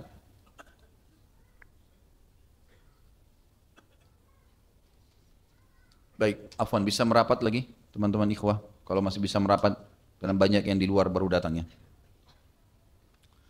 Sesungguhnya semua muslim laki-laki dan semua muslimah perempuan dan semua laki-laki mukmin serta semua perempuan mukminah dan semua laki-laki yang suka lama ruku dan lama sujud, salah satu makna al-qanit, dan semua wanita yang juga suka ruku dan sujud atau rajin beribadah, dan semua laki-laki yang jujur dan semua perempuan yang jujur, serta semua laki-laki yang selalu sabar, ini saksi bahasan kita, dan semua perempuan yang sabar, dan semua laki-laki yang khusyuk, selalu konsentrasi dalam ibadah, dan semua perempuan yang khusyuk, serta semua laki-laki yang suka berinfak atau bersedekah, dan semua perempuan yang suka bersedekah, dan semua laki-laki yang suka berpuasa, serta semua perempuan yang suka berpuasa, dan laki-laki yang suka menjaga kemaluan mereka tidak pada yang haram, ya, dan semua perempuan juga yang menjaga kemaluan mereka tidak diletakkan pada yang haram, dan orang yang laki-laki yang banyak berzikir kepada Allah dengan zikir yang banyak, dan perempuan yang banyak berzikir kepada Allah dengan zikir yang banyak. Semua itu termasuk orang sabar di sini adalah Allah janjikan bagi mereka pembersihan dosa-dosa mereka, dan Allah akan berikan pahala yang besar. Juga dalam surah Al-Anfal, surah nomor 8 ayat 46 Allah berfirman, "A'udzubillahi minasyaitonir rajim, wasbiru innallaha ma'as sabirin." Selalulah bersabar, terima takdir Allah, lagi sakit, lagi cobaan, lagi apa, sabar, terima dulu itu, di situ pahalanya, kemudian kita ikhtiar mencari jalan keluar. Sesungguhnya Allah selalu bersama dengan orang-orang yang sabar. Kalau ada cobaan teman-teman sekalian datang, seperti kasus tadi Abu Talha, dia sangat cinta dengan anaknya, tiba-tiba meninggal. Lalu Ummu Sulaim berusaha menghiburnya, dia merasa kehilangan, tapi dia sabar di sini kan. Setiap kali orang yang sabar teman-teman sekalian, dia harus memahami satu hal, artinya dia tidak sabar pun terjadi. Lalu bagaimana caranya? Artinya biar dia ribut juga tidak ada gunanya. Makanya Umar radhiyallahu anhu mengatakan, berbeda sekali antara orang yang diberikan cobaan oleh Sang Pencipta Allah lalu dia sabar sehingga dia dapat pahala dan dapat jalan keluar dari masalahnya, dengan orang yang diberikan cobaan oleh Sang Pencipta Allah terus dia mengeluh, keluh kesah, tetap aja harus sabar. Tetap aja harus sabar, tidak ada pahalanya. Maka lebih baik kita bersabar, gitu kan? Itu poin supaya kita mau bersabar dalam masalah. Jadi tidak usah terlalu banyak berkeluh kesah teman-teman sekalian. Artinya kalau ada orang yang bertanya tentang masalah yang sedang kita hadapi dan kita butuh menjelaskan, kita boleh jelaskan. Tapi kalau semua orang kita ceritakan tidak perlu, gitu kan? Supaya kita tetap mendapatkan maksimal dari pahalanya. Hasan Basri mengatakan rahimahullah, puncak daripada kesabaran, pahala sabar adalah bila seseorang menahan lisannya dari penyampaian masalahnya dan dia hanya berkeluh kesah pada Allah dan pada ahlinya. Artinya memang misalnya dia sakit, dokter, misalnya dia konsultasi kepada para ulama, bukan semua orang, tetangganya, teman-temannya semua tahu masalah dia. Kemudian juga dalam Al-Imran, ayat Al-Quran Allah perintahkan kita di akhir surah Al-Imran, surah nomor 3 ayat 200. Allah SWT berfirman, "A'udzubillahi minasyaitonir rajim, ya ayyuhalladzina amanu sabiru wasabiru warabitu wattaqullaha la'allakum tuflihun. Hai orang beriman, bersabarlah dan suruh orang-orang di sekitarmu bersabar. Wasiatkan itu, gitu kan? Dan saling membantu satu sama yang lain, eratkanlah hubungan dan bertakwalah kepada Allah agar kalian termasuk orang-orang yang beruntung. Ini kelebihan yang keenam atau pelajaran yang keenam tentang fadilah sabar. Berikut dengan dalil-dalilnya. Yang ketujuh teman-teman sekalian, perlunya seseorang itu jeli dalam memilih waktu dan tempat untuk berbicara. Memilih waktu, tempat dan juga kosakata untuk berbicara. Di sini saya jelaskan dari kejadian Ummu Sulaim pada saat jeli sekali bagaimana dia menyampaikan masalahnya kepada suaminya. Kata sebagian ulama hadis, Ummu Sulaim radhiyallahu anha dapat jaminan surga karena perilaku tadi masuk Islamnya Abu Talha, dan bukan mustahil hadis yang tentang Nabi SAW mendengarkan telapak kakinya justru terjadi setelah dia menaruhkan Abu Talha masuk Islam dan Nabi SAW dengar, dan juga setelah meninggalnya anaknya yang dia sabar dalam menghadapinya. Bukan seperti sebagian muslimah, pada saat anaknya bukan cuma meninggal, sakit saja, dia tambah membuat suaminya bingung, gitu kan. Maka ini akan menambah masalah, memperkeruh permasalahan. Tapi bagaimana ini anaknya meninggal dia masih bisa sabar, dia tahu ini adalah kuasa Allah SWT, apalagi meninggal adalah ajal, tidak mungkin bisa dihidupkan lagi kembali. Kemudian juga dia membuat suaminya sabar. Sebagaimana Al-Imran ayat tadi 70, ayat 200. Dan di sini memilih tempat, waktu untuk berbicara adalah sangat penting dalam masalah rumah tangga. Jangan marah pada saat pasangan lagi jangan bicara pada saat pasangan lagi emosi. Kemudian kita memilih kosakata yang tepat, ya, supaya memang bisa selesai permasalahannya. Kalau tidak maka akan makin keruh. Dan pelajaran yang lain teman-teman sekalian, tidak bolehnya seorang muslim dan muslimah mencampuri urusan orang lain tanpa ada haknya di situ. Misal dia dengar berita seseorang terjadi masalah, suami istri misalnya, lalu dia ikut-ikutan campur di situ. Menunjukkan kepeduliannya, menunjukkan prihatinnya, nggak ada urusannya sama sekali. Karena dia tidak tahu mana yang benar, mana yang salah. Kenapa terjadi? Ya. Dia tidak tahu, apalagi kalau dia cuma dengar sepihak, maka bermasalah. Dan ini masalah ya. Kalau kita berhubungan teman-teman sekalian dengan Allah Azza wa Jalla, Allah yang maha tinggi dan maha pemurah, maka kasusnya bertaubat sudah selesai. Tapi kalau kita berhubungan dengan makhluk, ini beda ini. Karena selain taubat kepada Allah, harus wajib hukumnya seseorang itu untuk meminta maaf. Dan itu tidak gampang. Berapa banyak rumah tangga orang rusak malah karena campur tangan orang ketiga yang mau jadi pahlawan tiba-tiba. Bukan ahlinya, ya, tidak ada urusan sama dia gitu loh. Tidak kenal. Kalaupun kenal cuma dari jauh, ini nggak boleh. Sama halnya juga memberikan nasihat kepada orang yang kita tidak tahu, kita bukan bidangnya. Ada orang lagi masalah dalam usahanya, tiba-tiba kita mau jadi pahlawan, berikan masukan, akhirnya jadi tambah kacau. Ya, perusahaan orang gitu. Ya. Ini enggak perlu semuanya. Jadi hadits Nabi SAW yang berbunyi mulia, da' ma yaribuka ila ma la yaribuk. Tinggalkan sesuatu yang tidak bermanfaat bagimu kepada sesuatu yang bermanfaat. Ini harus jadi kaidah hidup. Penting sekali untuk digarisbawahi. Makanya Ummu Sulaim berkata kepada orang di sekitar rumahnya, jangan ada yang sampaikan kepada Abu Talha, biar saya sendiri. Kenapa? Takutnya nanti Anas bin Malik, anaknya ataupun pembantunya ataupun orang sekitarnya, kerabatnya takut salah bahasakan. Jadi dia yang mau menyampaikan karena dia tahu dia ahlinya. Artinya seakan-akan Ummu Sulaim mau berkata, hai Abu Talha, kalau kau sedih saya juga sedih, saya ibunya, saya melahirkannya. Tapi saya bisa sabar, gitu kan? Maka ini penting teman-teman sekalian. Jadi sekali lagi, jangan pernah campuri urusan-urusan orang lain kecuali kita ahlinya. Emang kita adalah seorang dokter, akhirnya kita harus tanya penyakit-penyakitnya. Seorang ustadz yang memang atau ustadzah yang harus menanyakan masalah apa, lalu kemudian memecahkan permasalahan tersebut. Tapi kalau tidak ada urusannya, kemudian tiba-tiba saja mau mencampuri, ini semua adalah hal yang buruk. Dan ini masuk dalam masalah ghibah, bahkan bisa pindah ke masalah fitnah. Kemudian teman-teman sekalian, itu tadi yang ketujuh. Yang kedelapan adalah fadilah jihad. Fadilah jihad. Dan fadilah menguasai keterampilan perang. Ini yang paling panjang yang akan saya jelaskan berhubungan dengan masalah materi kita. Keterampilan perang dan juga ya pentingnya masalah jihad. Jihad teman-teman sekalian sudah pernah kita paparkan di beberapa bahasan kita yang sebelumnya, karena hampir semua sahabat hadir di jihad. Cuma saya ingatkan kembali bahwasanya seorang mukmin tidak boleh lepas dari hidupnya tentang konsep jihad. 10 tahun terakhir baginda Nabi SAW di Madinah, kalau kita tarik ya, itu setiap 2 bulan sekali ada jihad. 2 bulan sekali. Baik beliau ikuti secara langsung, atau memang beliau SAW mengutus pasukan. Tidak boleh kita melupakan. Ada orang teman-teman terlalu berlebihan dalam masalah jihad sehingga melampaui batas seperti kaum Khawarij. Harus perang, harus bunuh orang. Enggak. Bahkan tidak mau tahu perempuan kah, anak kecil kah, semuanya dibunuh. Ini enggak benar. Haram dalam agama.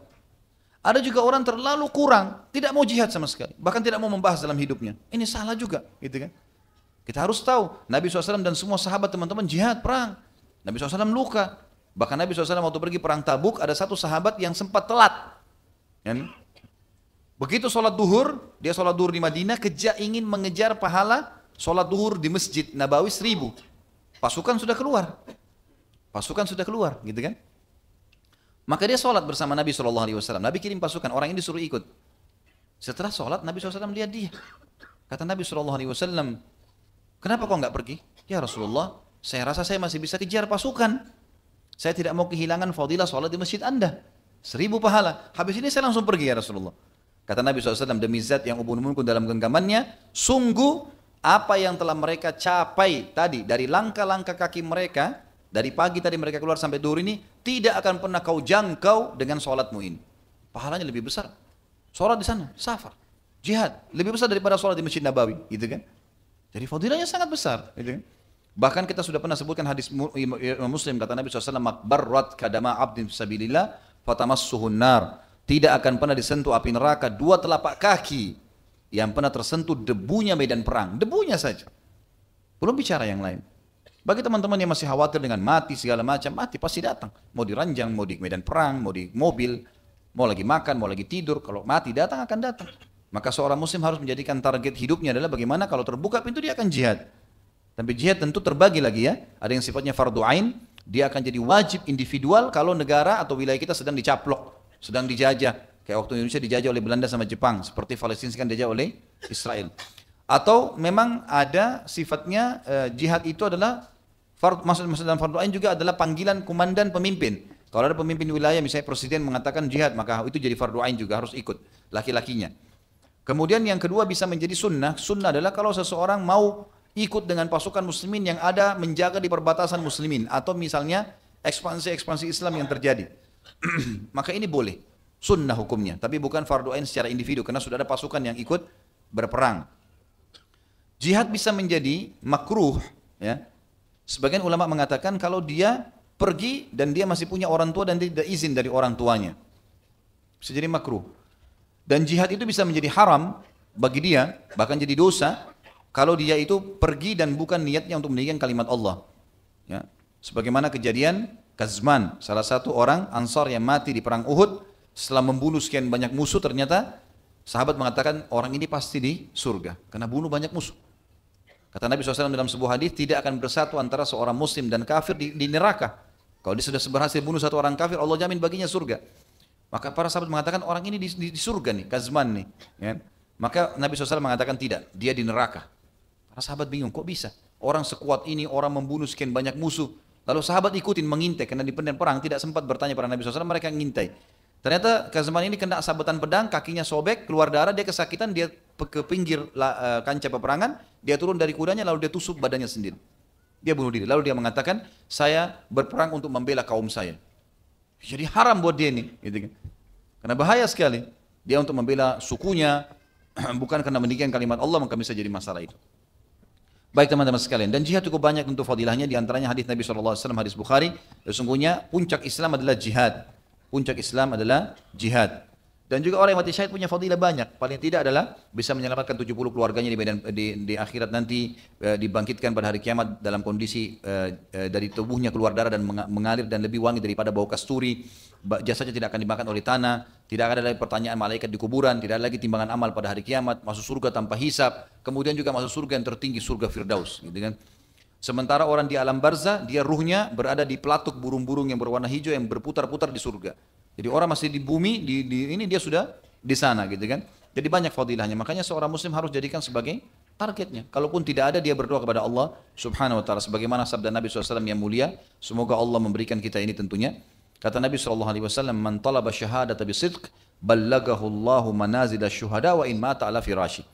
Siapapun yang minta kepada Allah mati syahid tulus dari hatinya, maka Allah akan berikan kepadanya mati syahid fadilahnya walaupun dia mati di atas ranjangnya.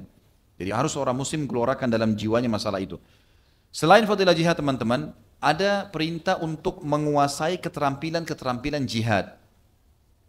Dan ada beberapa poin yang ditekankan sekali di dalam hadis-hadis Nabi SAW. Kita akan mulai dengan hadis Nabi SAW dulu. Yang hadis ini hadis sahih tentunya. Diriwayatkan oleh Imam Muslim. Kata Nabi SAW, Al-mu'minul qawi khairun wa ahabbu ilallahi minal mu'minul dha'if wa fi kullin khair. Orang mukmin yang kuat secara fisik, punya keterampilan-keterampilan bela diri, keterampilan-keterampilan peperangan yang bisa mengalahkan musuh, punya kecerdasan, punya banyak ide, punya banyak ilmu, ya. Itu jauh lebih dicintai, jauh lebih baik dan lebih dicintai oleh Allah daripada orang mukmin yang lemah. Kata sebagian ulama hadis, lemah, malas belajar, nggak mau menjaga kesehatan tubuhnya, nggak mau punya keterampilan. Ini dikatakan Nabi SAW mukmin yang lemah. Tapi keduanya punya kebaikan. Maksudnya imannya sudah cukup menjadi kebaikan. Lalu kata Nabi SAW, ihris ala ma yanfa'uka wasta'in billah wa la ta'jaz. Oleh karena itu, untuk menjadi orang mukmin yang kuat, ini lanjutan hadisnya adalah jaga apapun yang bermanfaat bagimu. Kata sebagian ulama hadis adalah yang bisa membuat namamu harum, yang bisa membuat kamu dikenang, punya ilmu yang bagus, jabatan yang bagus, ya, punya harta yang banyak, itu boleh, silahkan.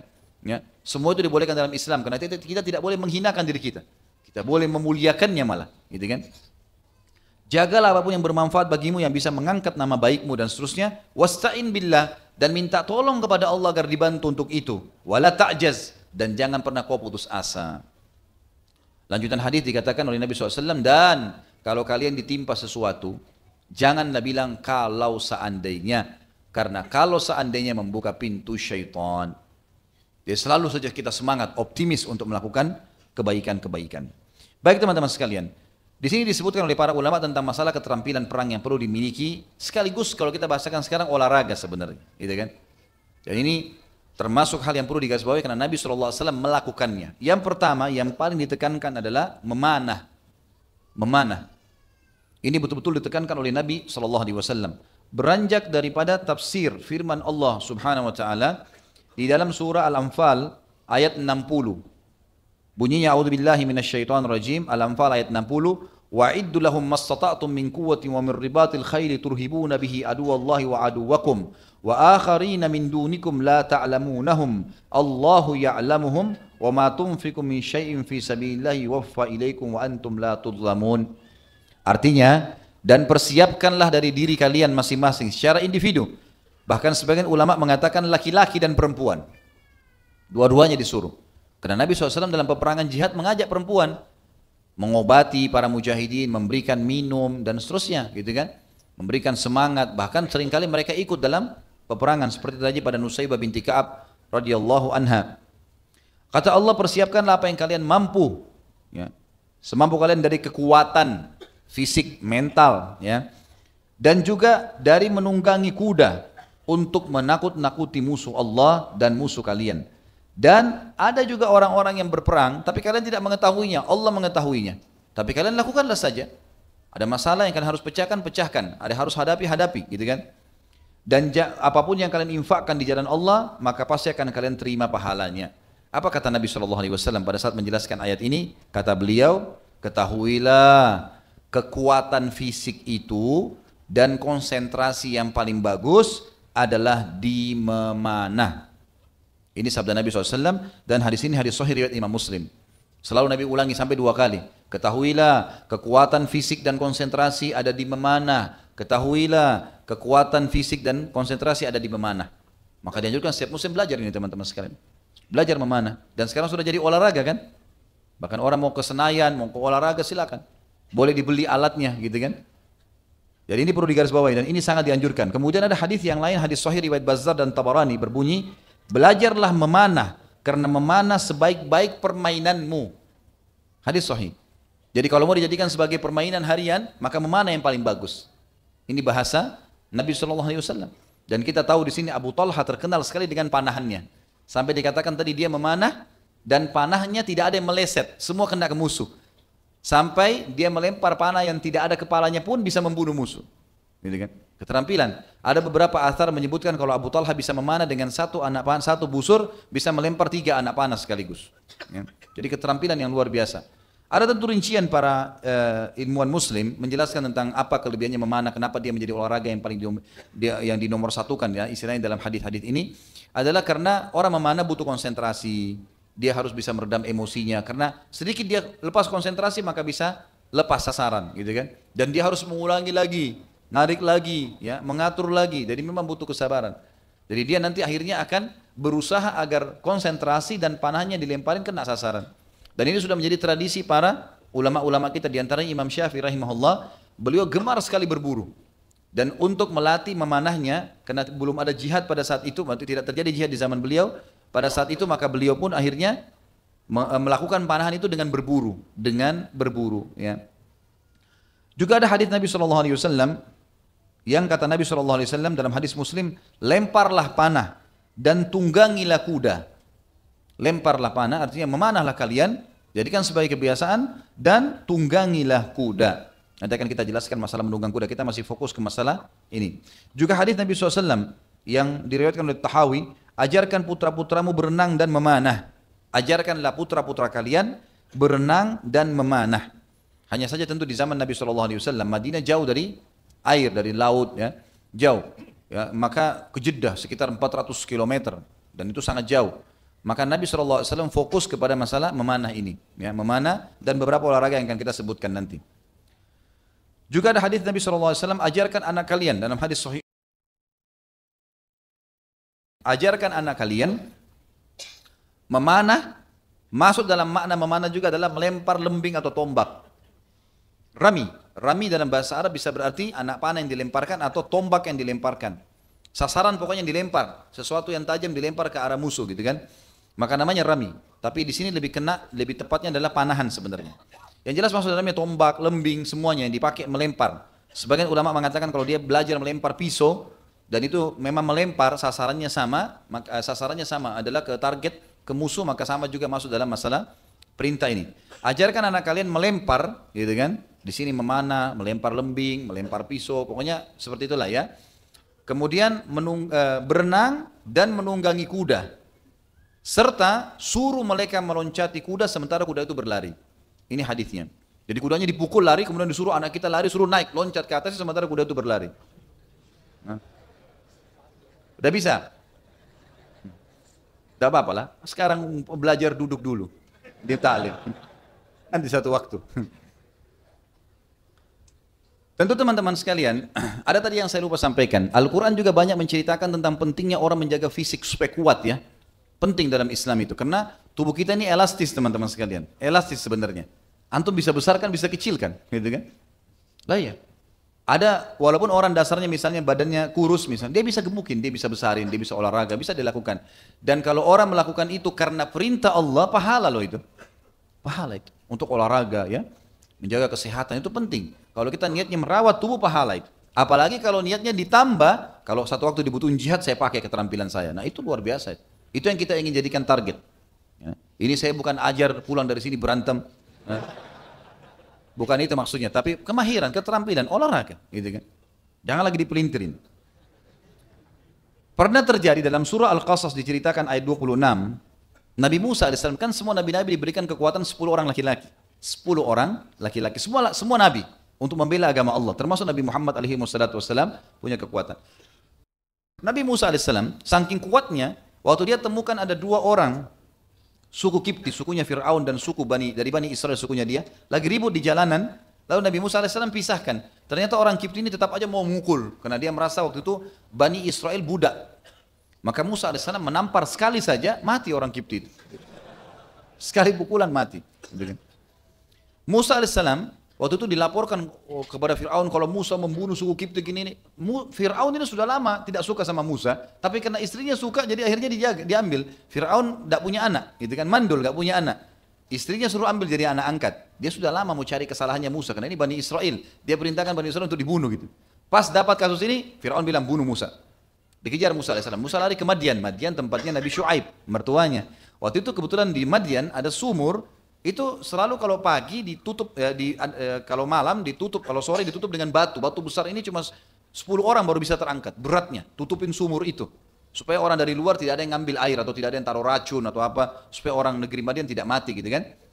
Maka seperti itulah. Nah, kalau pagi 10 orang itu angkat, ada bertugas, sampai menjelang sore ditutup lagi kembali. Kebetulan ada 2 anak gadisnya Syuaib alaihissalam datang ke situ mau ngambil air tapi enggak, sudah ditutup, sudah sore. Ayah mereka Nabi Syuaib sudah tua. Musa alaihissalam pada waktu itu bertepatan baru tiba di Madian.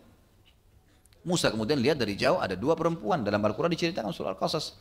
Panjang ayatnya, ma khatbukuma qala ta'ala nasqi hatta nusdar riya. Apa masalah kalian, kata Musa? Kata keduanya, kami tidak bisa mengambil air karena sudah ditutup dengan ini. Wa abuna syekhun kabir, sementara ayah kami orang tua, nggak bisa ngangkat batu. Maka yang terjadi, Musa alaihissalam mengangkat batu itu sendirian. 10 orang Nabi Musa angkat sendiri. Dipindahin batu itu, kemudian diambil air, diberikan air tersebut, lalu kemudian Musa tutup kembali sumurnya. Gitu kan? Kemudian pulanglah si 2 perempuan ini, rupanya melapor kepada ayahnya. Lalu ayahnya mengutus salah satunya. Al-Quran menceritakan, datanglah salah satu dari anak Syuaib dalam keadaan malu, lalu berkata, hai Musa, datanglah kepada ayah kami, karena ayah kami ingin membalas atas kebaikanmu, gitu kan? Udah selesai, datanglah Musa alaihissalam. Musa jalan, rupanya perempuan ini anaknya Syuaib jalan di depan, Musa di belakang. Setiap kali ada angin kencang, badannya anaknya Syuaib berbentuk. Jadi kelihatan auratnya, kesannya gitu. Karena kan kelihatan aurat bukan cuma tersingkap kulit, tapi bisa saja terbentuk dengan ketatnya pakaian. Musa tidak mau terganggu keimanannya, dia bilang sama anak Syuaib, kamu sekarang jalan di belakang, saya di depan. Bilang saja kanan atau kiri, supaya tidak terganggu keimanannya, gitu kan? Seperti itulah caranya, hai teman-teman. Ya. Jangan kesempatan. Ini ada perempuan rok pendek malah sengaja jalan di belakang. Sampai di rumah Syuaib alaihissalam, kemudian Nabi Syuaib minta, apa masalahmu hai Musa? Musa ceritain gini. Lalu Nabi Syuaib mengatakan, udah kamu aman. Allah sudah beritahu kepada saya tidak bakal sampai ke sini Fir'aun. Tapi saksi bahasan kita Al-Qasas 26, salah satu anak Syuaib tadi yang datang itu memanggil Musa supaya datang, dia mengatakan, ya aba, a'udzu minasyaitonir rajim, ya abat istajirhu inna khaira man istajartal qawiyul amin. Hai ayahku, sewa orang ini, pakai tenaganya. Karena sebaik-baik orang yang kamu sewa atau pekerjakan adalah orang yang 2 sifatnya. Qawiyun amin. Kuat secara fisik. Nah, Musa angkat batu sendiri. Kita nggak butuh, walaupun telat kita tiba ngisi air, tetap Musa bisa isi. Dan amin, terpercaya.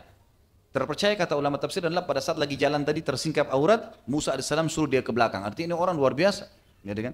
Maka akhirnya Syuaib faham. Syuaib bukan cuma sekedar pekerjakan, Syuaib menawarkan agar menikah salah satu dari 2 anak perempuannya, lalu Musa pun menikah alaihissalam. Tapi saksi bahasan kita adalah di sini Al-Quran menyebutkan tentang kelebihan Musa, qawiyun amin, kuat dan juga terpercaya. Jadi memang kita disuruh itu teman-teman sekalian, suruh menjaga fisik, suruh menjaga kekuatan kita. Baik, kita masuk yang kedua teman-teman sekalian, selain daripada memanah adalah menunggangi kuda. Menunggangi kuda, dan ini tidak akan pernah habis waktunya. Walaupun sekarang ada mobil, ada pesawat, tapi kuda disebutkan, lafaz itu. Al-Quran tadi surah Al-Anfal ayat 60 menjelaskan wa mir ribatil khail. Ribatul khail artinya cara mengikat kuda, cara menariknya, cara menungganginya, cara menenangkannya, segalanya berhubungan dengan masalah kuda. Persiapkan apa yang kalian mampu dari kekuatan-kekuatan kalian dan dari urusan kuda nih. Merawatnya, memasang kekangannya, segala macam itu semua harus dipelajari. Ibnu Umar berkata radhiyallahu anhu dalam sebuah riwayat yang sahih, riwayat Bukhari Muslim, Nabi SAW pernah mengikuti lomba kuda yang dikempiskan dari hafaya dan berakhir di thaniyatil wada'. Saya jelaskan dulu, yang dimaksud dengan dikempiskan adalah ada kuda-kuda sengaja dirampingkan. Biasanya orang yang pakai bertanding tahu masalah itu, karena kalau kudanya terlalu banyak makan, gemuk dan susah lari. Jadi dinamakan adalah dikempiskan, atau bahasa lainnya kuda terlatih. Nabi SAW pernah membuat pertandingan lomba kuda dari sebuah wilayah namanya Hafaya kepada Thaniyatil Wada. Jaraknya tentu antara ini ya cukup jauh.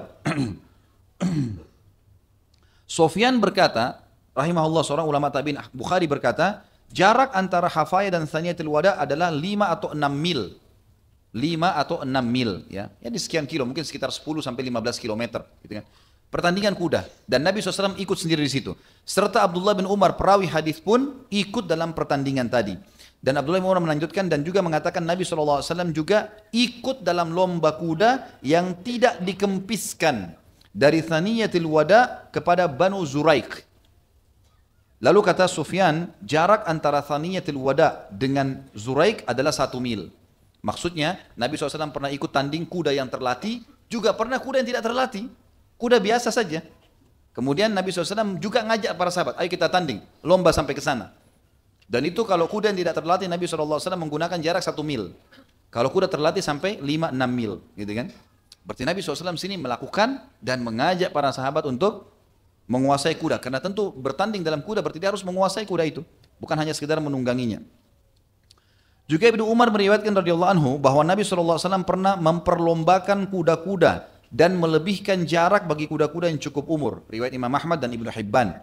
Juga Rasulullah SAW pernah memperlombakan kuda dan memberi hadiah kepada pemenangnya. Riwayat Imam Ahmad. Dan ini menandakan bolehnya kalau ada pertandingan olahraga mendapat hadiah. Motivasi. Juara kelas kah, juara olahraga kah, juara apalah ya, itu boleh dikasih hadiah. Enggak ada masalah. Dan ini hadis sahih riwayat Imam Ahmad, Nabi SAW berikan sahabat yang menang, diberikan hadiah. Tapi tentu rincian tentang apa yang dikasih belum kita temukan, gitu kan? Saya pribadi temukan, mungkin ada dikasih hadiah kurma, mungkin dikasih sesuatu, pakaian dan sesuatu, itu tidak tahu. Tapi ulama mengambil hukum di sini bolehnya memberikan hadiah. Dikatakan juga dalam hadis, kata Rasulullah SAW, tidak boleh atau tidak, sebaiknya perlombaan dilakukan pada unta, panah dan kuda. Sebaiknya perlombaan dilakukan pada unta, panah dan kuda. Artinya Nabi SAW memotivasi olahraga ini, menunggangi kuda dan unta dan memanah. Dan ini selalu dijadikan sebagai pertandingan supaya dia menjadi kebiasaan muslimin, itu yang dimaksud, gitu kan? Sebagian ulama hadis menarik ini mengatakan ini bisa ditarik dalam semua kebiasaan yang membawa kepada kesehatan. Misal orang sekarang kalau kuda dia sulit mesti di kota, tidak mungkin ada tempatnya jauh dan sebagainya, dia misalnya keterampilan bawa mobil, keterampilan naik motor ya. Tapi tentu di sini bukan ugal-ugalan ya, dia pada tempatnya. Ada orang luar biasa gitu ya. Saya pernah lewat di satu tempat di Jakarta ini, belum lewat subuh, menjelang subuh ada ceramah waktu itu. Menjelang subuh, mereka bukannya ke masjid malah balap-balapan motor, tidak pakai helm dan segalanya, mengganggu orang di jalan. Akhirnya orang pada nunggu, padahal orang punya banyak hajat, ini kan? Bukan ini yang dimaksud. Tapi keterampilan memang kalau dia memang masuk ke mana dia berlatih atau mungkin pada saat dia pakai kendaraan dia coba keterampilannya, tapi bukan mengganggu orang lain. Ini semua insya Allah masuk di dalamnya. Dan apapun yang berhubungan dengan masalah yang ditunggangin masuk dalam makna hadis ini. Yang ketiga teman-teman sekalian adalah berenang. Dan ini sesuai dengan sabda Nabi SAW, ajarkan anak kalian memanah, berkuda dan berenang. Dan kita tahu berenang adalah melatih pernafasan, melatih kesabaran, ya, melatih tulang-tulang, otot-otot, ini semua bagus, ya. Dan berenanglah teman-teman dengan dua hal pesan saya. Yang pertama, hindari tempat-tempat kemaksiatan, gitu kan. Jadi jangan sampai, oh Nabi kan suruh berenang, tidak apa-apa masuk kolam renang ini kan. Jangan. Di situ ada orang perempuan telanjang, jangan masuk di situ. Kan itu. Jadi jangan kena sunnah berenang lalu kita main sembarangan saja, kan sunnah. Ya sunnah, tapi matanya juga haram, tidak boleh. Jadi harus dijaga kan gitu. Nah di sini bisa seseorang melatih misalnya saya tahu ada beberapa ikhwah yang melakukan berenang karena dia butuh untuk melatih dirinya, maka dia datang ke kolam renang tapi di waktu pagi, di awal pagi dibuka, habis subuh nggak ada orang, dia bayar kemudian dia berenang, dia berlatih, dia sampaikan ke saya sendiri, gitu kan? Kalau ini sangat bermanfaat buat saya gitu, karena dia punya penyakit sesak nafas sampai dia kadang-kadang harus menggunakan alat, sekarang sudah sembuh karena dia berenang saja. Ya, ada beberapa orang yang melakukan itu dan ini sangat positif gitu kan, atau mungkin orang ke laut ya, ke tempat yang luas atau sungai dan seterusnya, ini mungkin dia bisa lakukan. Dan ini sebuah keterampilan yang sangat bagus sekali. Kalau di Saudi ada satu hal yang positif ya, tapi saya tidak tahu di Indonesia mungkin kita bisa samakan dengan orang sewa villa ya. Villa-villa mungkin di tempat-tempat rekreasi, mungkin di puncak di mana, kemudian dia sewa, mungkin ikhwah sama ikhwah, kemudian mereka menggunakan kolam renang yang ada. Mungkin seperti itulah, karena di Saudi biasa begitu.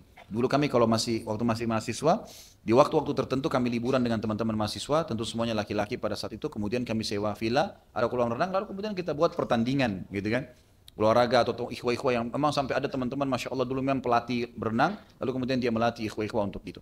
Ini juga sangat positif dan insya Allah diniatkan karena Allah Subhanahu Wa Taala. Yang keempat teman-teman, lomba lari. Dan lari ini sangat penting untuk dilakukan dan Nabi SAW mempraktekannya sebagaimana dalam hadis yang sahih.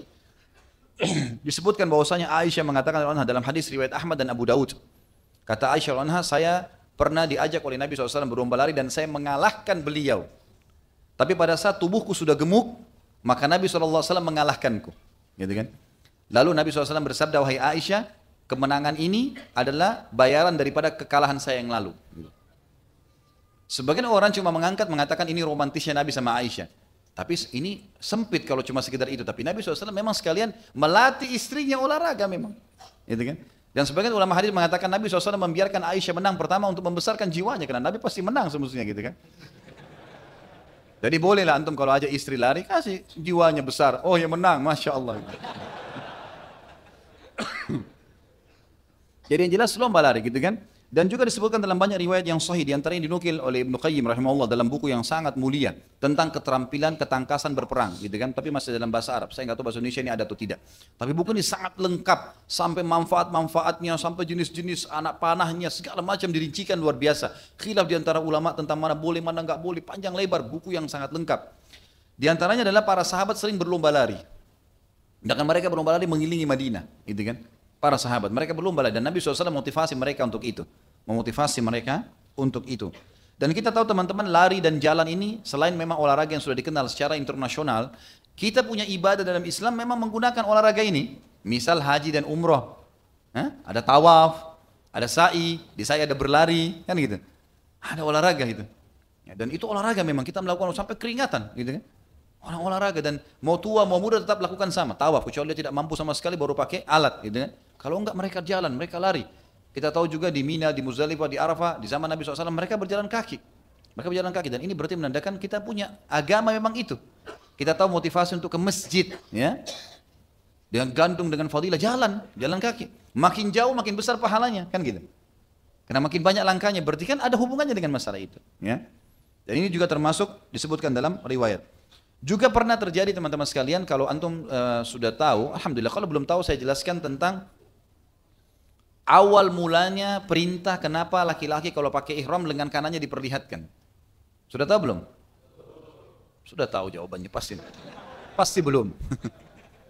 Nabi SAW pada saat terjadi kesepakatan Hudaybiyah teman-teman sekalian, kan diantaranya tidak boleh muslimin masuk umrah pada saat itu. Umrahnya tahun depan. Maka setelah terjadi kesepakatan Hudaybiyah, Nabi SAW menyerang Khaybar segala macam, menang. Akhirnya tahun depannya Nabi ingin umrah, namanya umrah qadha. Quraisy nggak bisa tahan lagi kan ada kesepakatan. Muslimin boleh masuk 3 hari. Maka Abu Sufyan waktu itu belum masuk Islam. Abu Sufyan supaya orang-orang Mekah mau keluar dari Mekah, dia sebarin isu. Abu Sufyan bilang muslimin sedang kena penyakit kuning. Ya.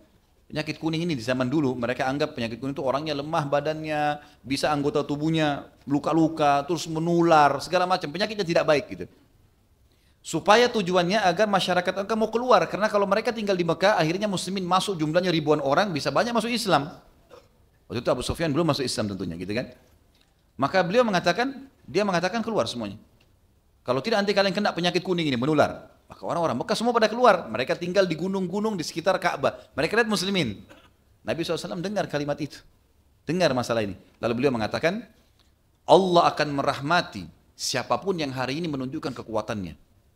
Perlihatkan lengan kanan kalian, lipat kain ihram di bawah, ketiak sebelah kanan, dilihatkan kan? Dan berlarilah, berlari kecil lah sementara tawaf. Dan berlari kecil teman-teman beda dengan lari cepat. Orang berlari kecil tapi dengan menggunakan kekuatan, kayak lari di tempat tapi dengan kekuatan itu lebih banyak menyerap tenaga. Kita tidak dibantu oleh adanya angin atau apa kan gitu. Kalau orang lari mungkin masih ada angin, masih ada pijakan yang bisa kita lakukan, itu lebih ringan dibandingkan orang lari di tempat, lebih meletihkan gitu kan. Nabi SAW suruh berlari kecil sementara tawaf, lihatkan lengan sambil membaca talbiyah. Pada saat dilakukan itu orang-orang Quraisy bilang, tidak mungkin orang sakit kuning begini.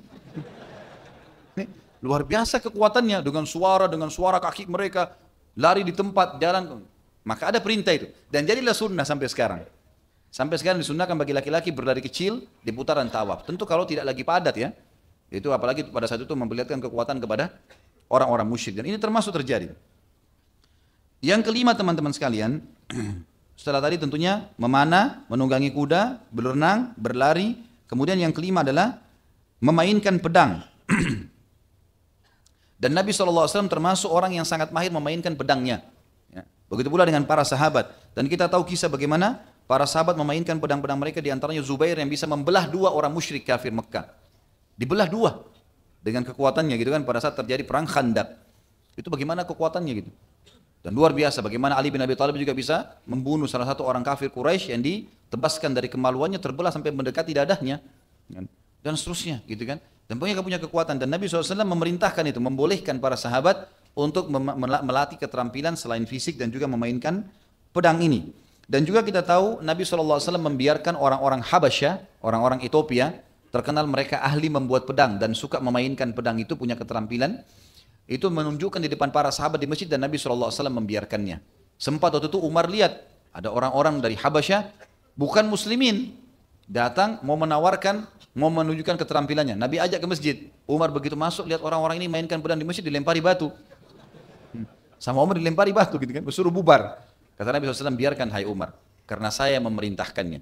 Maka Umar pun duduk akhirnya melihat bagaimana keterampilan mereka, dan juga hadis Bukhari yang menjelaskan bagaimana Aisyah pun berkata, ya Rasulullah saya juga ingin lihat. Lalu Nabi SAW meletakkan Aisyah di punggung belakangnya, lalu mengangkatnya sehingga Aisyah bisa melihat dari dalam rumahnya ke arah masjid. Dan ini berarti membolehkan, Nabi SAW membolehkan itu. Dan Nabi SAW membiarkan para sahabat menyiapkan pedang-pedang mereka. Ya. Kemudian yang keenam teman-teman sekalian adalah gulat, bergulat. Dan ini sudah masyhur kisah Nabi SAW memotivasi para sahabat setiap kali mereka kumpul, selain memanah, selain menunggangi kuda, melempar tombak, dan beliau seringkali membiarkan para sahabat untuk bergulat. Dan pernah dalam satu kasus Ali bin Abi Thalib bergulat, dan beliau sama Umar bin Khattab radhiyallahu anhu majma'in yang terkenal dengan punya kekuatan fisik yang sulit untuk dikalahkan. Dan kita tahu gulat memeras tenaga banyak sekali, sehingga akhirnya membuat sulit untuk gulat untuk melawan orang yang kedua atau orang yang ketiga, karena butuh energi.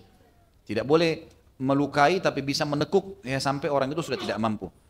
Alhamdulillah. Kita tahu sekarang teman-teman sekalian, pada saat itu Ali bin Abi Thalib sempat mengalahkan 3 orang dari sahabat dan sangat kuat. 3 orang dikalahkan gulat dan ditekuk sampai orang itu mengaku kalah. Kalau masih bisa dilepaskan, lawan lagi, begitu terus. Maka Ali bin Abi Thalib pada saat itu merasa sedikit, oh ini siapa lagi nih yang mau maju gitu. Nabi SAW bilang, hai Ali, pergilah ke belakang bukit sana, kau akan temukan orang yang akan mengalahkanmu. Ali kena penasaran, pergi ke sana, pergi ke belakang bukit jauh. Begitu dia datang ke sana, ternyata ditemukan di sana ada orang pakai cadar, surban, ditutup semua alisnya dan juga hidungnya sehingga cuma kelihatan bola matanya saja. Lalu membuat ring, ya, dibuat garis pada pasir, lalu diajak Ali untuk masuk. Tidak bicara apa-apa. Lalu Ali sudah paham, masuk, lalu mereka duel berdua. Dengan beberapa kali gerakan kalah Ali. Ditekuk nggak bisa bergerak, padahal Ali orangnya tinggi, postur tubuhnya tinggi besar, gitu kan. Kemudian yang kedua kali Ali melawan lagi, tekuk lagi, sampai 10 kali Ali kalah. Begitu Ali kalah, Ali mengatakan saya mengaku kalah, tapi saya ingin tahu siapa anda. Dibuka cadarnya, ternyata Nabi SAW.